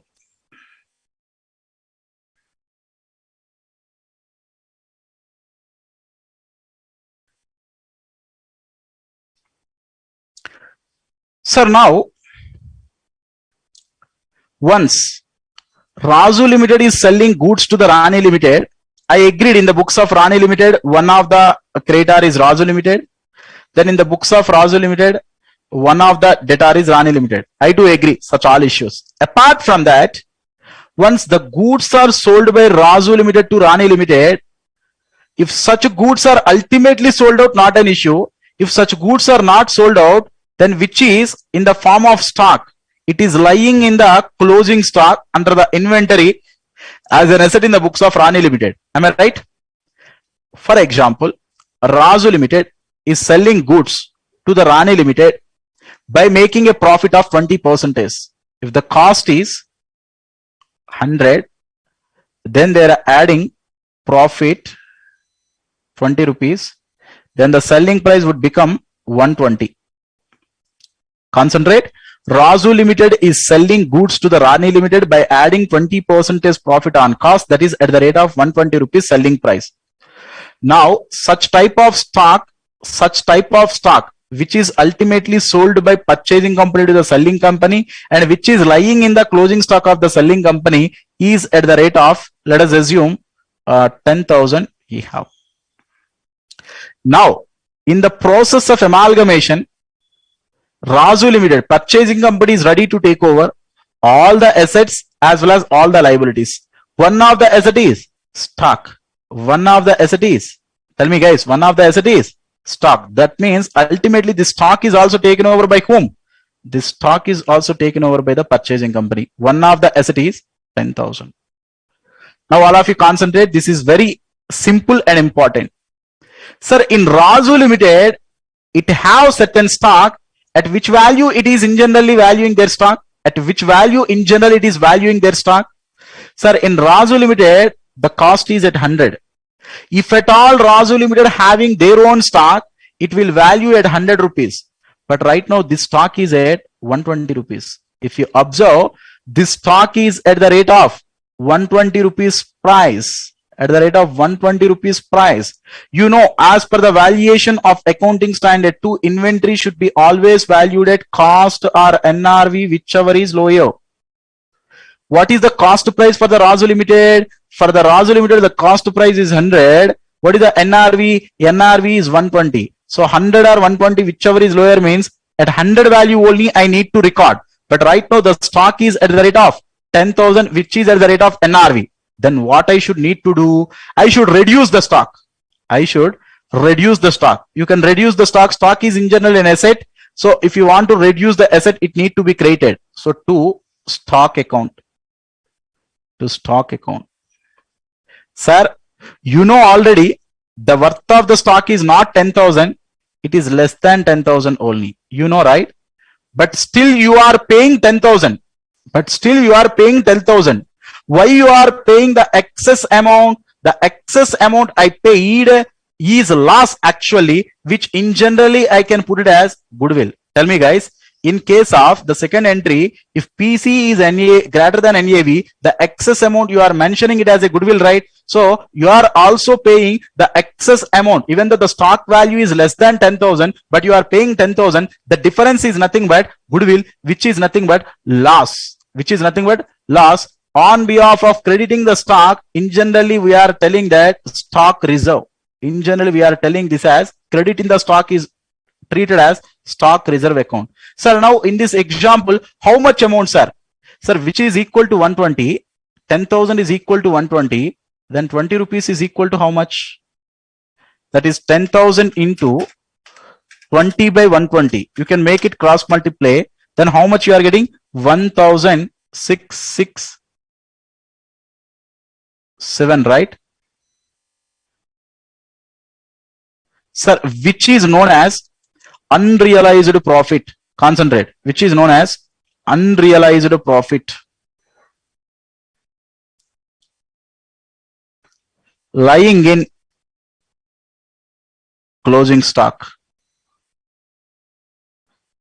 Am I right, guys? For purchasing company, this 1,667 is not a realized profit. Why? Because this 10,000 is at the rate of 120 rupees. Out of this 120, 20 rupees is profit. I need to eliminate such 20 rupees. That is 10,000 into 20 by 120. That is the unrealized profit lying in the closing stock is 1,667. I need to eliminate unrealized profit lying in the closing stock by passing the entry goodwill account data to stock reserve account. Goodwill account data to stock reserve account. So in the concept of stock reserve, what we learned, if at all, selling company having stock which is transferred from purchasing company, then on such stock after takeover, purchasing company need to create stock reserve in the form of unrealized profit lying in the closing stock by passing the entry goodwill account data to stock reserve account. Here stock reserve represents decrease in the stock. So due to decrease in the stock, we get the loss, or the stock value is actually less than 10,000. The stock original value is 10,000 minus 1,667, which is 8,333. But you are acquiring at 10,000. The difference why you are paying excess, that is for the purpose of goodwill. That's why the entry is goodwill account data to stock reserve account. Okay, sir, for creation of stock reserve, what is the general entry? Goodwill account data to stock reserve account. Sir, one thing guys, sir, whenever goodwill is there, please concentrate. When this is not related to amalgamation, whenever goodwill is there, goodwill is a capital loss. If at all capital reserve exists, which is a capital profit, then you can knock off the goodwill with capital reserve. So that means, for example, in the second entry, at the time of incorporation of assets and liabilities, if you derive capital reserve, you have capital reserve in your books. Now at the time of recording the stock reserve, you have goodwill. This goodwill you can knock off with this capital reserve. That means if at all capital reserve exists, the goodwill you can knock off with the capital reserve, then you can pass the entry. This is common entry guys. Capital reserve account data to goodwill account. That means if directly capital reserve exists, on behalf of debiting the goodwill, you can directly debit the capital reserve guys. That is the point I want to mention. If at all capital reserve exists on behalf of debiting the goodwill, once you debit the goodwill, again cancel with capital reserve. Why need to do all such things? On behalf of debiting the goodwill, you can directly debiting the capital reserve itself. That is also correct entry. So that's why for creation of stock reserve, the general entry is goodwill or capital reserve account data to stock reserve account. This stock reserve should be reduced from the stock in the balance sheet. And goodwill you are representing under intangible asset. Capital reserve, if you are debiting, you should need to reduce from the reserves and surplus. So almost in purchase method, so many different issues we discussed, guys. Just to summarize quickly, all of you, I started my journey in the accounting treatment in the books of purchasing company is depending upon the type of amalgamation. Sir, if it is amalgamation in the nature of merger, then you should apply the pooling of interest method. So even single point is not discussed about pooling of interest method. If the amalgamation in the nature of purchase, then the method of accounting treatment adopted is purchase method. When an amalgamation is said to be amalgamation in the nature of merger, when an amalgamation is said to be amalgamation in the nature of purchase, also we seen if all the conditions satisfied, then it is merger. If any of the condition is not satisfied, then it is purchase method. Then in case of the purchase method, first you will need to record the business purchase entry, business purchase account data to liquidator of selling company at the rate of purchase consideration. Then asset should be incorporated at agreed value, to liability should be incorporated at agreed value. That is assets taken over at agreed value account data to liabilities taken over at agreed value, which is nothing but NAV. By cancelling the business purchase, you can compare with PC. If PC is more than NAV, goodwill. If PC is less than NAV, capital reserve. You can incorporate either goodwill or capital reserve at the time of incorporation of assets and liabilities itself. Then you can make payment to the liquidator of selling company. Liquidator of selling company could have to equity share capital, to preference share capital, to securities premium, to cash, to debentures, to premium on debentures, whatever the thing you are issuing, just you can mention that. Then if at all debentures of selling company, if you taken over, which is exist under one of the liability, then you may cancel the debentures of the selling company. You may issue your own debentures. For that purpose, you should record the journal entry. And one more thing we discussed, sir, if at all any statutory reserves exist in the books of the selling company, such statutory reserves need to be maintained as per the specific act. So to maintain such statutory reserves in the books of purchasing company, we will pass one entry, amalgamation adjustment account to statutory reserve account. Amalgamation adjustment should be shown as a debit balance under reserves and surplus. Statutory reserve is shown as a credit balance under reserves and surplus. And the final one we discussed about the intercompany owings. In case of intercompany owings, the journal entry is trade payables account data to trade receivables account. So concept of stock reserve also we discussed. Sir, in case of the stock reserve, we will eliminate unrealized profit lying in the closing stock by passing the entry goodwill or capital reserve account data to stock reserve account. Hope you understand, guys, the accounting treatment in the books of purchasing company. Please, all of you, let me know if anyone having any doubt. Sir, someone is asking, sir, would the amount of statutory reserve amount same as that of selling company? Absolutely, ma. Why not? Because the same amount only need to be maintained in the books of purchasing company as well, right? So that's why it is always same. Anything else apart from that? Quickly, guys, please let me check the queries. So if you have any queries, this is the query time. Please let me check before going for the break. Understood, sir.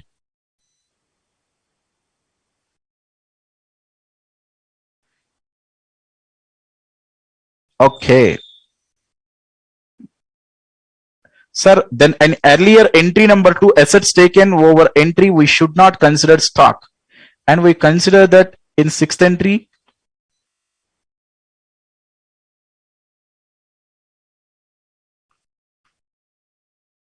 You are okay. You are asking this one. For example, sir, what one of the student doubt is, sir, in the assets, we are not taking over stock, sir. Then in entry number 6, why you are creating the stock reserve? Sir, if there is no stock, there is no concept of stock reserve. Na? He is asking that under the assets taken over, we are not taking over such stock. Then still we need to provide the stock reserve, sir. Sir, if there is no stock, then where is the unrealized profit lying in the closing stock? That means the stock is not at all taken over by the purchasing company, means no need of creation of any stock reserve. Am I right? That is meaningless. Okay. A good out, ma. No need to consider the stock reserve at that point of time. Okay. Dear sir, in case of reserve entry in the books of purchasing company, what is the journal entry? Sorry, I can't understand you.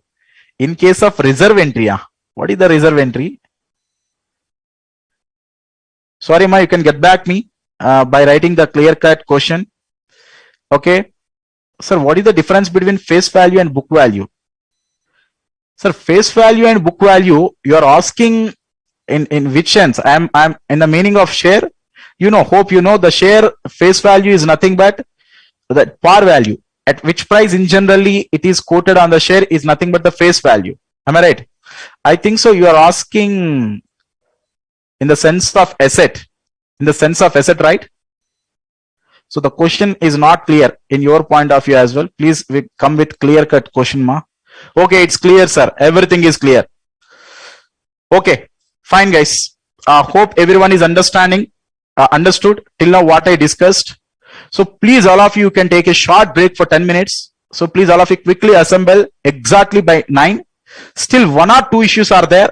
Today, we are going to see a full-fledged problem. So before leaving this session, you will get a confidence that, sir, we can do a problem on amalgamation. So please, all of you assemble exactly by 9 o'clock. Bye-bye, guys.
So guys, welcome back.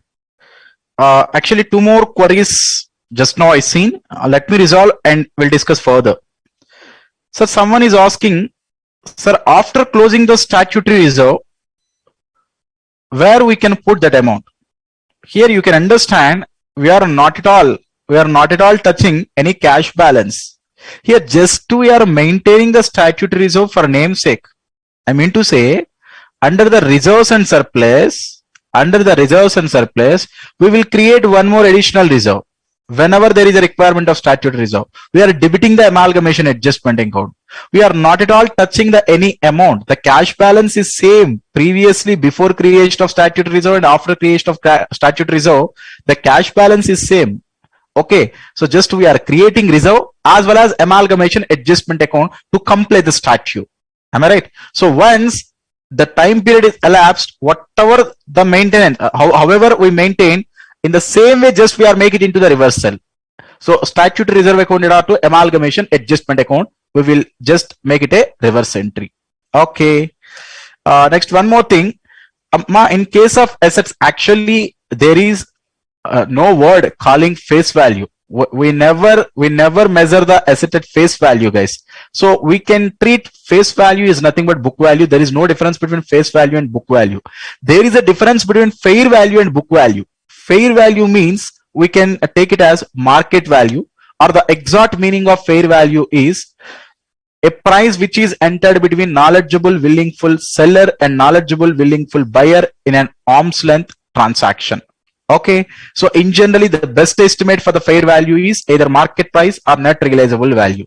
There is no such concept called face value of the asset in generally. So book value means the value at which we are going to carry an asset or a liability in the books is nothing but book value or the carrying value. Hope you understand such doubt. Okay guys, without wasting much time, let me check with the last issue, then we will entering into the problem. All of you please concentrate. This is the concept of realization expenses or liquidation expenses. So we already discussed related to realization or liquidation expenses. We already discussed it, right?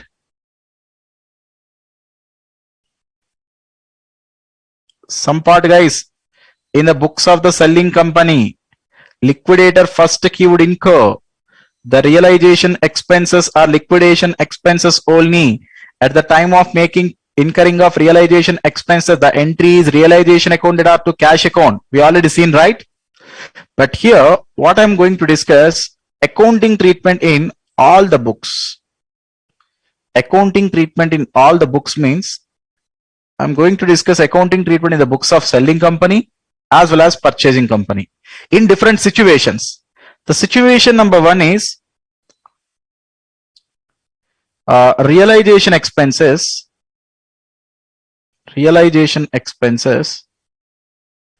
incurred and paid by selling company.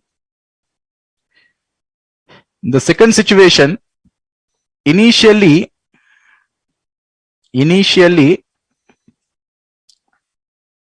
incurred by selling company but reimbursed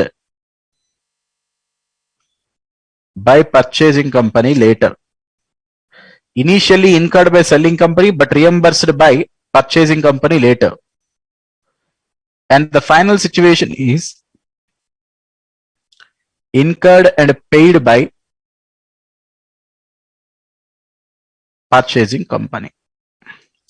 Please all of you concentrate here. The first situation is realization expenses incurred and paid by the company. Sir, if realization expenditure is incurred and paid by the selling company, then in the books of the selling company, what is the accounting treatment? We seen already, right? Sir, expenditure in generally who should need to incur, sir? The realization expenses means liquidator remuneration, and for the purpose of realization of assets, if liquidator will incur any expenses like advertising, quotations, such all things in generally who should incur? Selling company only need to incur. That's why in the books of selling company, the entry we already seen realization account data to cash account. Am I right? Realization account data to cash account. How this entry will come? The actual entry is expenses to cash. Expenses should be need to make it transfer to realization. That is realization to expenses, and expenses knock off. Then the entry is realization to cash account. So then at that point of time, what is the accounting treatment in the books of purchasing company, sir? No entry. Sir, there is no relationship with such realization expenses to the purchasing company. Purchasing company will never think about such realization expenses incurred and paid by selling company. That's why no entry in the books of purchasing company. Now coming to the second situation, guys. Initially incurred by the selling company, but reimbursed by the purchasing company later. Sir, if I incurred initially, then cash outlay is there. No doubt about it, to cash account. But right now, I'm expecting such amount from purchasing company. That's why I will make it debit the purchasing company. Do you understand? I'm expecting such amount from the purchasing company right now. I incurred from my hands only. Now I incur the realization expenses, but the amount which I incurred towards the realization expenses is expected to be reimbursed by the purchasing company. Means I'm expecting something need to be receivable from the purchasing company. Sir, if any amount or anything which is need to be recoverable from the other party, then the other party need to be debited, right? Which is nothing but debtor. So purchasing company account debtor to cash account is the journal entry at the time of incurrence. At the time of reimbursement, cash account debtor to purchasing company. So this is at the time of incurrence. This is at the time of getting reimbursement. In which company books? Selling company books. Sir, in the books of the purchasing company, what is the journal entry, sir? Concentrate. Now all of you, if purchasing company is agreed that it will reimburse the realization expenses, can you please tell me, this is the excess of amount payable by purchasing company to the selling company or not? Excess of amount payable by the purchasing company to the selling company or not? Why? Because we already agreed to pay the PC. Because we are taking over certain assets, we are taking over certain liabilities. As a result of that, we already agreed to given the PC. Apart from the PC, you are giving this excess amount. Sir, any amount you are giving in excess is in terms of goodwill. Tell me, guys, in second entry, if you check here, whatever the amount you are paying in excess of NAV, is goodwill only. Now this excess amount is in excess of the NAV only. That's why you can treat it as a goodwill. That is goodwill account debtor to cash account. Sir, someone asked here as well, where it is, someone asked that, sir, why you are debiting stock reserve to, why you are debiting goodwill account, sir, in creation of stock reserve? The same concept, guys, the same concept. Sir, the stock value is, actual value is 8,333, which is the original value of the stock. But you are acquiring the stock at 10,000, right? But you are acquiring the stock at 10,000. That means you are paying the excess worth over the worth taken over. That means the excess payment is for the purpose of goodwill. Here also the same thing.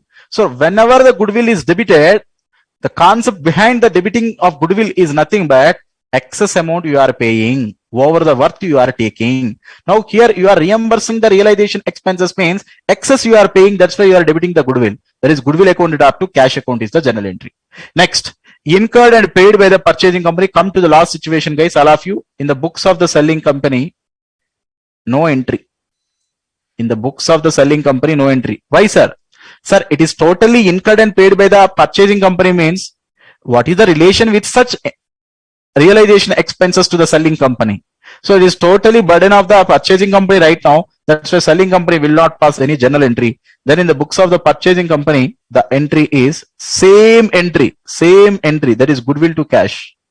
Here goodwill to cash, right? The same entry it will pass, goodwill account debtor to cash account, because incurred and paid by the purchasing company. The only difference is here it will make payment to the selling company. Here they will directly incur. That is the only difference. Cash outlay is there. That is quite common. Now, what is the overall theme here? In case of realization expenses incurred and paid by the selling company, in the books of the selling company, entry is realization to cash. Then in the books of purchasing company, no entry. initially incurred by the selling company, but later point of time reimbursed by the purchasing company. Then in the books of the selling company, it will expect amount from the purchasing company. That's why it will pass the entry purchasing company account data to cash account. At the time of receipt of reimbursal, cash account data to purchasing company. In the books of purchasing company, entry is goodwill account data to cash account. Whenever you are paying excess over the NAV, which you can take it as a goodwill. So the same thing, goodwill to cash here, no entry in the books of selling company in case of incurred and paid by purchasing company. So almost I covered all the concepts, guys, except one thing, you know, pooling of interest method. I don't want to discuss the pooling of interest method at right now. We are discuss the concept of pooling of interest at an appropriate time, guys, at an appropriate time. So for the time being, we will do all the problems based on purchase method only. So this is the time for seeing one problem, which is a full-fledged problem based on the entire discussion what we made since the last 2 lectures, including this current lecture, I mean to say. So let me open one problem, guys. Let me entering into my text. Sir, I don't want to read the different contents given in my material. If you can cross check, you can understand everything. If time permits for me, at the end, I will confirm the content. Okay. So just without seeing all these things, first let me open one problem. Then you can connect with the concept. I will confirm each and every concept at the end. Whatever the things we have seen in my OneNote, I will confirm through my text at the end of the session. So please concentrate. Come to all of you, problem number 1. Hope you already downloaded the entire text, right? I will read from my end. You can give focus. Y Limited acquires the business of Z Limited. Y Limited is a purchasing company. Z Limited is a selling company. Am I right? Y Limited acquires the business of Z Limited, whose balance sheet as of 31st March 2011 is as under. Under share capital, note number 1, equity share capital is there, 100 rupees face value. 6% preference share capital is there, which is also 100 rupees face value, 4 lakhs, total 12 lakhs. Next, reserves and surplus. If you go to note number 2, capital reserve is there, profit and loss account is there, workman compensation reserve is there for 8,000. Expected liability in bracket he mentioned 5,000. What is the meaning of this, you know? In the liquidation chapter, we are seeing the workman compensation liability. The expected liability of 5,000 means out of this 8,000, the real reserve is only 3,000. The real reserve is only 3,000. What about remaining 5,000, sir? And that 5,000 is going to pay in the form of liability to the workman right now. So which is liability. So, but till the time period, they are showing the entire workman compensation reserve under 8,000, but out of such 8,000, the real reserve is only 3,000. What about remaining 5,000, sir? That 5,000 is a pure liability, which should be splitted from the reserve, which should be shown under current liabilities actually. Okay. So the next item is given long-term borrowings. Under long-term borrowings, note number 3, we have 6% debentures. Then trade payables are there. Other current liabilities, interest payable on debentures. Outstanding interest on debentures is there. Here debentures 2 lakhs is there na. Now in such 2 lakhs, which are 6% debentures na. So 2 lakhs into such 6%, which is nothing but 12,000. 2 lakhs into 6%, 12,000 is outstanding. These are the total liabilities given. Now coming to assets, under PPE, note number 4, land and building is there, plant and machinery is exist. Next, intangible assets, note number 5 is given, goodwill exist, patent exist. 2 tangible items, 2 intangible items. Okay, inventories, trade receivables, cash and cash equivalents, remaining other current assets given. Now, all of you please come to the further information. Y Limited is a purchasing company, you know, right? Purchasing company was to take over all assets except cash and liabilities except for interest due on debentures and to pay the following amounts. By seeing this line, we can straight away tell that amalgamation in the nature of, is it merger or purchase? Amalgamation in the nature of purchase. Why? Because purchasing company is not ready to take over all assets and all the liabilities. They are ignoring one asset as well as one liability. Am I right? Okay. Rupees 2 lakhs face value of 7% debentures in Y Limited for the existing debentures in Z Limited. For the purpose, each debenture of Y Limited is to be treated as worth of 105 rupees. Z Limited means selling company.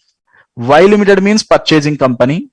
Now 2 lakhs worth of 2 lakhs face value of 7% debentures in Y Limited for the existing debentures in Z Limited for the purpose of each debenture of Y Limited is to be treated as worth 105 rupees. He is simply telling that, sir, I am going to issue 2 lakh worth of face value of debentures to the existing debentures of the Z Limited.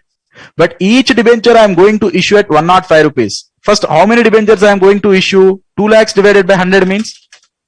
2 lakhs divided by 100 means I am going to issue total 2000 debentures. I am going to issue 2000 debentures at which price? At the rate of 105 rupees. That means for the existing debentures in the selling company, I will pay total 2000 into 105, which is nothing but 2,10,000 rupees worth of debentures I am going to issue. Now the acquired price of the liability of the 7% debentures in Z Limited, in Z Limited, which is 6%. Concentrate. The acquired liability of the 6% debentures by the purchasing company is 2,10,000. We can call it as agreed value. The book value in the books of selling company is 2 lakhs, but the agreed value of the debentures is at 2,10,000. That is the point indirectly he is conveying through point number A. Okay. So again, I will explain in my OneNote at the time of doing the problem. So please be wait. Let me read the further content. For each preference share in Z Limited, rupees 10 in cash and 9% preference share of rupees 100 each in Y Limited to be issued. So that means for each and every preference share in the selling company, he will get 10 rupees in the cash as well as 9% preference shares in the purchasing company for the worth of 100 rupees each is given. For each equity share in Z Limited, rupees 20 in cash and 1 equity share in Y Limited of rupees 100 each having the market value of 140. So for each preference share, he is giving cash as well as 9% preference share. For each equity share, he is giving 20 rupees in cash as well as 1 equity share face value 100, which is having a market value of 140. Okay. Expenses of liquidation of Z Limited of selling company are to be reimbursed by Y Limited to that extent of rupees 10,000. Actual expenses amounted to 12,500. What it means just now we seen, sir, out of 12,500 it is clearly given that 2,500 incurred and paid by the selling company. 10,000 is initially incurred by the selling company, at later point of time reimbursable by the purchasing company. Sir, if it is incurred and paid by the selling company, in the books of the selling company, the journal entry is realization to cash 2,500. In the books of purchasing company, no entry. Am I right? In the books of purchasing company, no entry. Now coming to this 10,000. In the books of selling company, what is the journal entry at the time of expectation of such reimbursement? Purchasing company account debtor to cash. At the time of receipt of such realization expenses reimbursement, cash account debtor to purchasing company.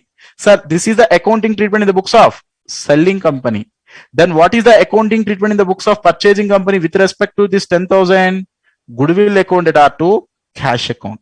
So all such things coming to your mind once if you've seen such a liquidation expenses.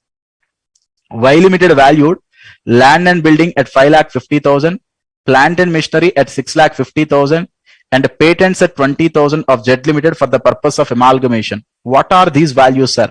Y Limited, purchasing company, wants to take over building at agreed value, machinery is also at agreed value, patents is also at agreed value. What about remaining assets, sir?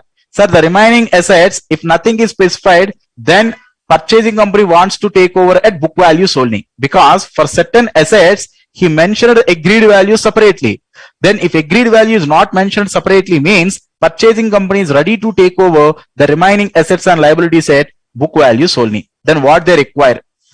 calculate purchase consideration. In the first and foremost thing, just they asked that purchase consideration. Provide journal entries in the books of vendor company, that is selling company, and also provide the closing ledgers. I will only provide the ledgers. So through provision of such ledgers, we can easily understand the journal entries as well. Why? Because in theory, almost my entire discussion goes to the journal entries only. Provide journal entries in the books of purchasing company. I will pass journal entries in the books of purchasing company as well, guys. Please concentrate, all of you. First, let me concentrate purchase consideration. After reading the problem, can you please decide, all of you, what is the method of PC? Is it lump sum method? Is it net payments method? Is it net asset value method? Or is it intrinsic value method? First, what you should need to check while reading the problem, from the given information, if you can able to ascertain amount payable to preference shareholders, amount payable to preference shareholders, and amount payable to equity shareholders, then the method of PC is net payments method. Sir, in the given question, you can easily ascertain amount payable to preference shareholders of selling company and amount payable to equity shareholders of the selling company. That's why the method of PC is net payments method. You should never consider amount payable to debenture holders into the PC. Now in point number A, we are issuing the 7% debentures to the debentures of selling company, which is not form part of PC. We already read, as per accounting standard 14, amount payable by purchasing company to the shareholders of the selling company alone treated as purchase consideration. Amount payable by purchasing company to the debenture holders is not treated as purchase consideration. Sir, to whom we are paying is relevant. What we are paying is completely irrelevant. Am I right? With that basics, let me calculate the purchase consideration in my OneNote, guys. Quickly, all of you concentrate here. So you can also open in your notebook. You can start with me. Problem number 1. Sir, one more thing just I want to mention at this stage. Sir, we are unable to do all the problems due to time constraint, guys. What I will do in the meanwhile, I'll give different problems as an assignment or HW. You can complete from your end. If you have any doubt before coming to the next session, you have to ask me. But as this is the first problem, I want to do completely the entire problem in my OneNote. Okay, please all of you concentrate. So the first and foremost question is calculation of PC. Calculation of PC. Just now we decided that the method is net payments method. Net payments method. You know how to calculate PC in case of net payments method, right? How we are in generally calculating? So first we will start with the amount payable to equity shareholders. Amount payable to equity shareholders. Concentrate, guys. Now, as per the given information in the problem, for each equity share in Z Limited, he will get 20 rupees in cash. How many number of equity shares exist in the books of Z Limited selling company? 8 lakhs divided by 100 means we have 8,000 shares. That's why to equity shareholders in the form of cash, how much you are paying, guys? That is 8,000 into 20 rupees. 8,000 into 20 rupees, which is equal to 1,60,000, which is 1,60,000. In the form of equity shares, how much you are issuing? Please consider, all of you. It is clearly given that for each equity share in Z Limited, one equity share in Y Limited of 100 rupees each. That means for one share, we are issuing one equity share. Face value is 100, but the market value is 140. That means we are also going to issue 1:1 means 8,000 equity shares we will issue, but each equity share worth is 140, guys. 140. Now the worth of equity shares we issued is 8,000 into 140, which is equal to 11,20,000. Now the total amount we are going to issue to equity shareholders is 11,20,000 plus 1,60,000, which is 12,80,000. This is amount payable to equity shareholders. In the same way, you can calculate amount payable to whom? Preference shareholders.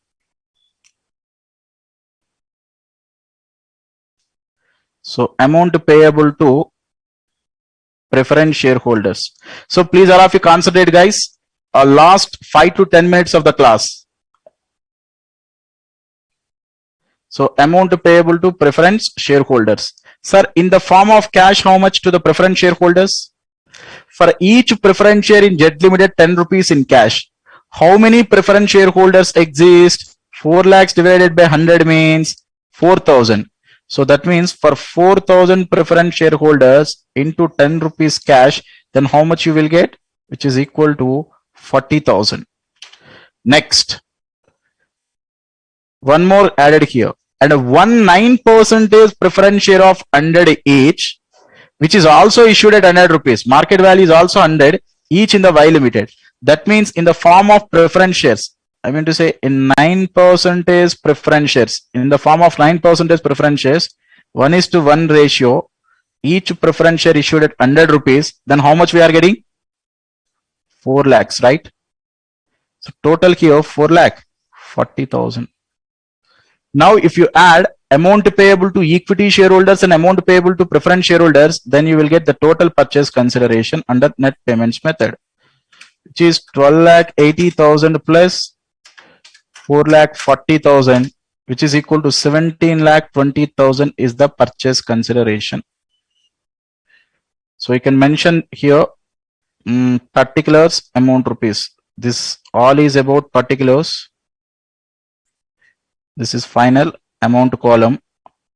This is calculation of PC under which method? Net payments method, guys.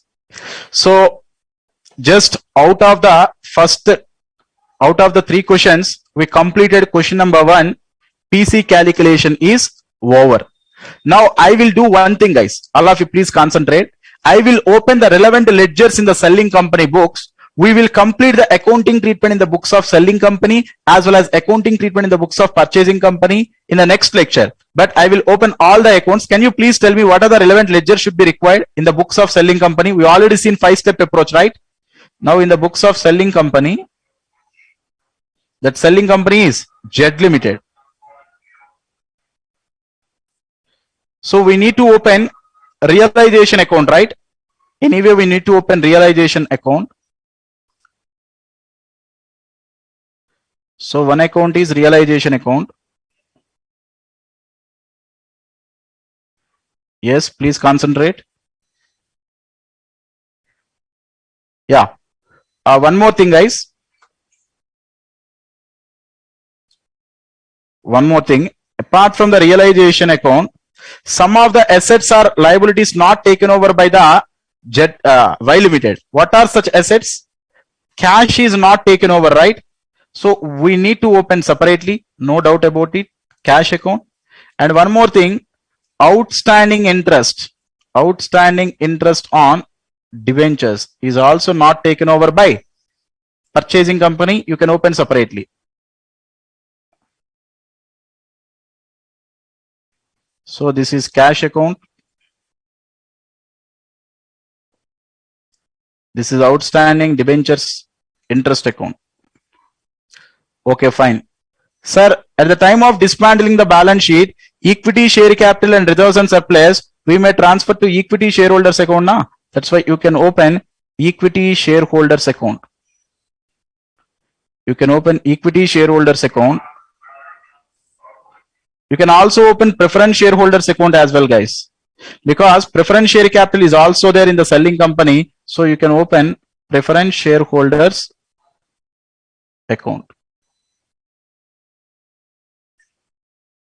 Sir, remaining all accounts as per the requirement I will open. These are the main accounts. Concentrate, guys, all of you. So let us at least finish few steps.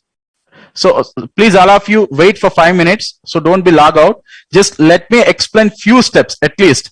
Sir, what is the step number 1, guys? Dismantling of balance sheet.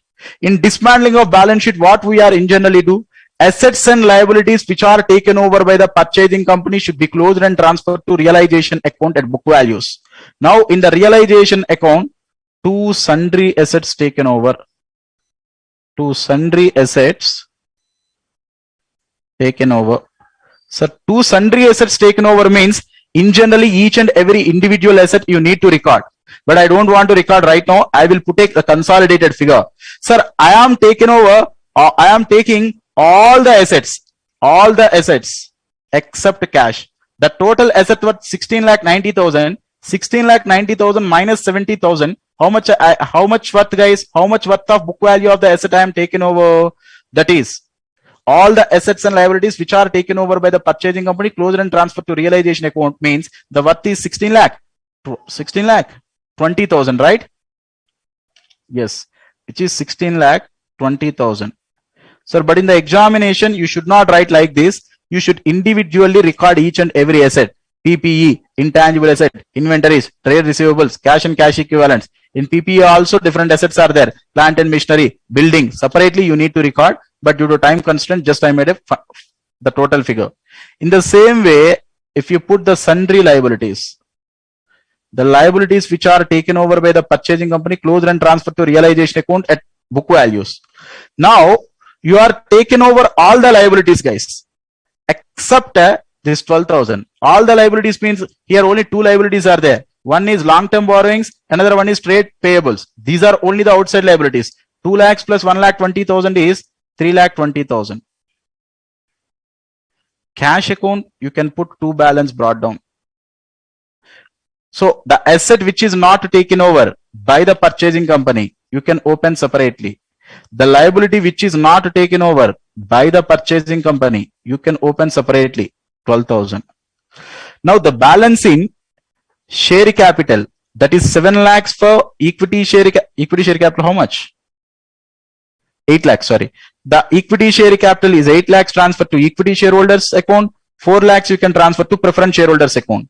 Next, under reserves and surplus, the entire reserves and surplus, you can make it transfer to equity shareholders account. Now please all of you concentrate. Under the equity shareholders account, by equity share capital account, how much? 8 lakhs. In the same way, the preference share capital transferred to preference shareholders account, which is 4 lakhs. Next, reserves and surplus. By reserves and surplus, sir, here little bit carefully you can think. Capital reserve, profit and loss account, out of workman compensation reserve, the real reserve is only 3,000. That means 1,53,000 only need to transfer. You should not transfer entire 1,58,000. Out of this 8,000, you should need to consider only 3,000 as reserve. That's why 1,53,000 only you can transfer here. Sir, what about remaining 5,000, which is a liability, na? Sir, the liability should be closed and transferred to which account? Realization account, which is a liability by workman compensation liability. Yes, that liability is also taken over by the purchasing company. 5,000, because he is clearly given that except outstanding interest on debenture holders, we are taken over all the liabilities. So out of this reserves and surplus, only workman compensation reserve is there, only to the extent of 3,000. Am I right? Remaining 5,000 I transferred there. Now if you check, the entire dismantling of balance sheet is over, guys. Entire dismantling of balance sheet is over. Assets and liabilities taken over, transferred to realization at book value. Then asset or liability not taken over, opened separately. Equity shareholders funds related transfer to equity shareholders account. Preference shareholders fund transfer to the preference shareholders account. This is step number 1. Sir, I will complete the remaining all 4 steps as well as the accounting treatment in the books of purchasing company in the next class. Before coming to the next lecture, please all of you revise the entire content till now what we have discussed. The next lecture is completely dedicated to the problems. We are doing the various problems and related to purchase consideration, related to accounting treatment in the books of selling company and accounting treatment in the books of purchasing company in case of purchase method. But before leaving, just I will conclude only one thing, guys. Sir, is it accounting treatment in the books of selling companies depending upon the type of amalgamation? Is it accounting treatment in the books of selling company? Is it depending upon the type of amalgamation? Type of amalgamation is completely irrelevant for the purpose of providing accounting treatment in the books of selling company. Whether amalgamation is amalgamation in the nature of purchase or amalgamation in the nature of merger, you need to adopt the generally accepted accounting principles in the books of selling company, which is 5-step approach. That is the reason why at the time of explaining accounting treatment in the books of selling company, I never made a discussion related to the type of amalgamation. You can also bear that point in your mind, as 14 is not at all applicable in the books of selling company. Okay guys, bye bye. We'll meet in the next lecture. All of you please revise the content before coming to the next lecture.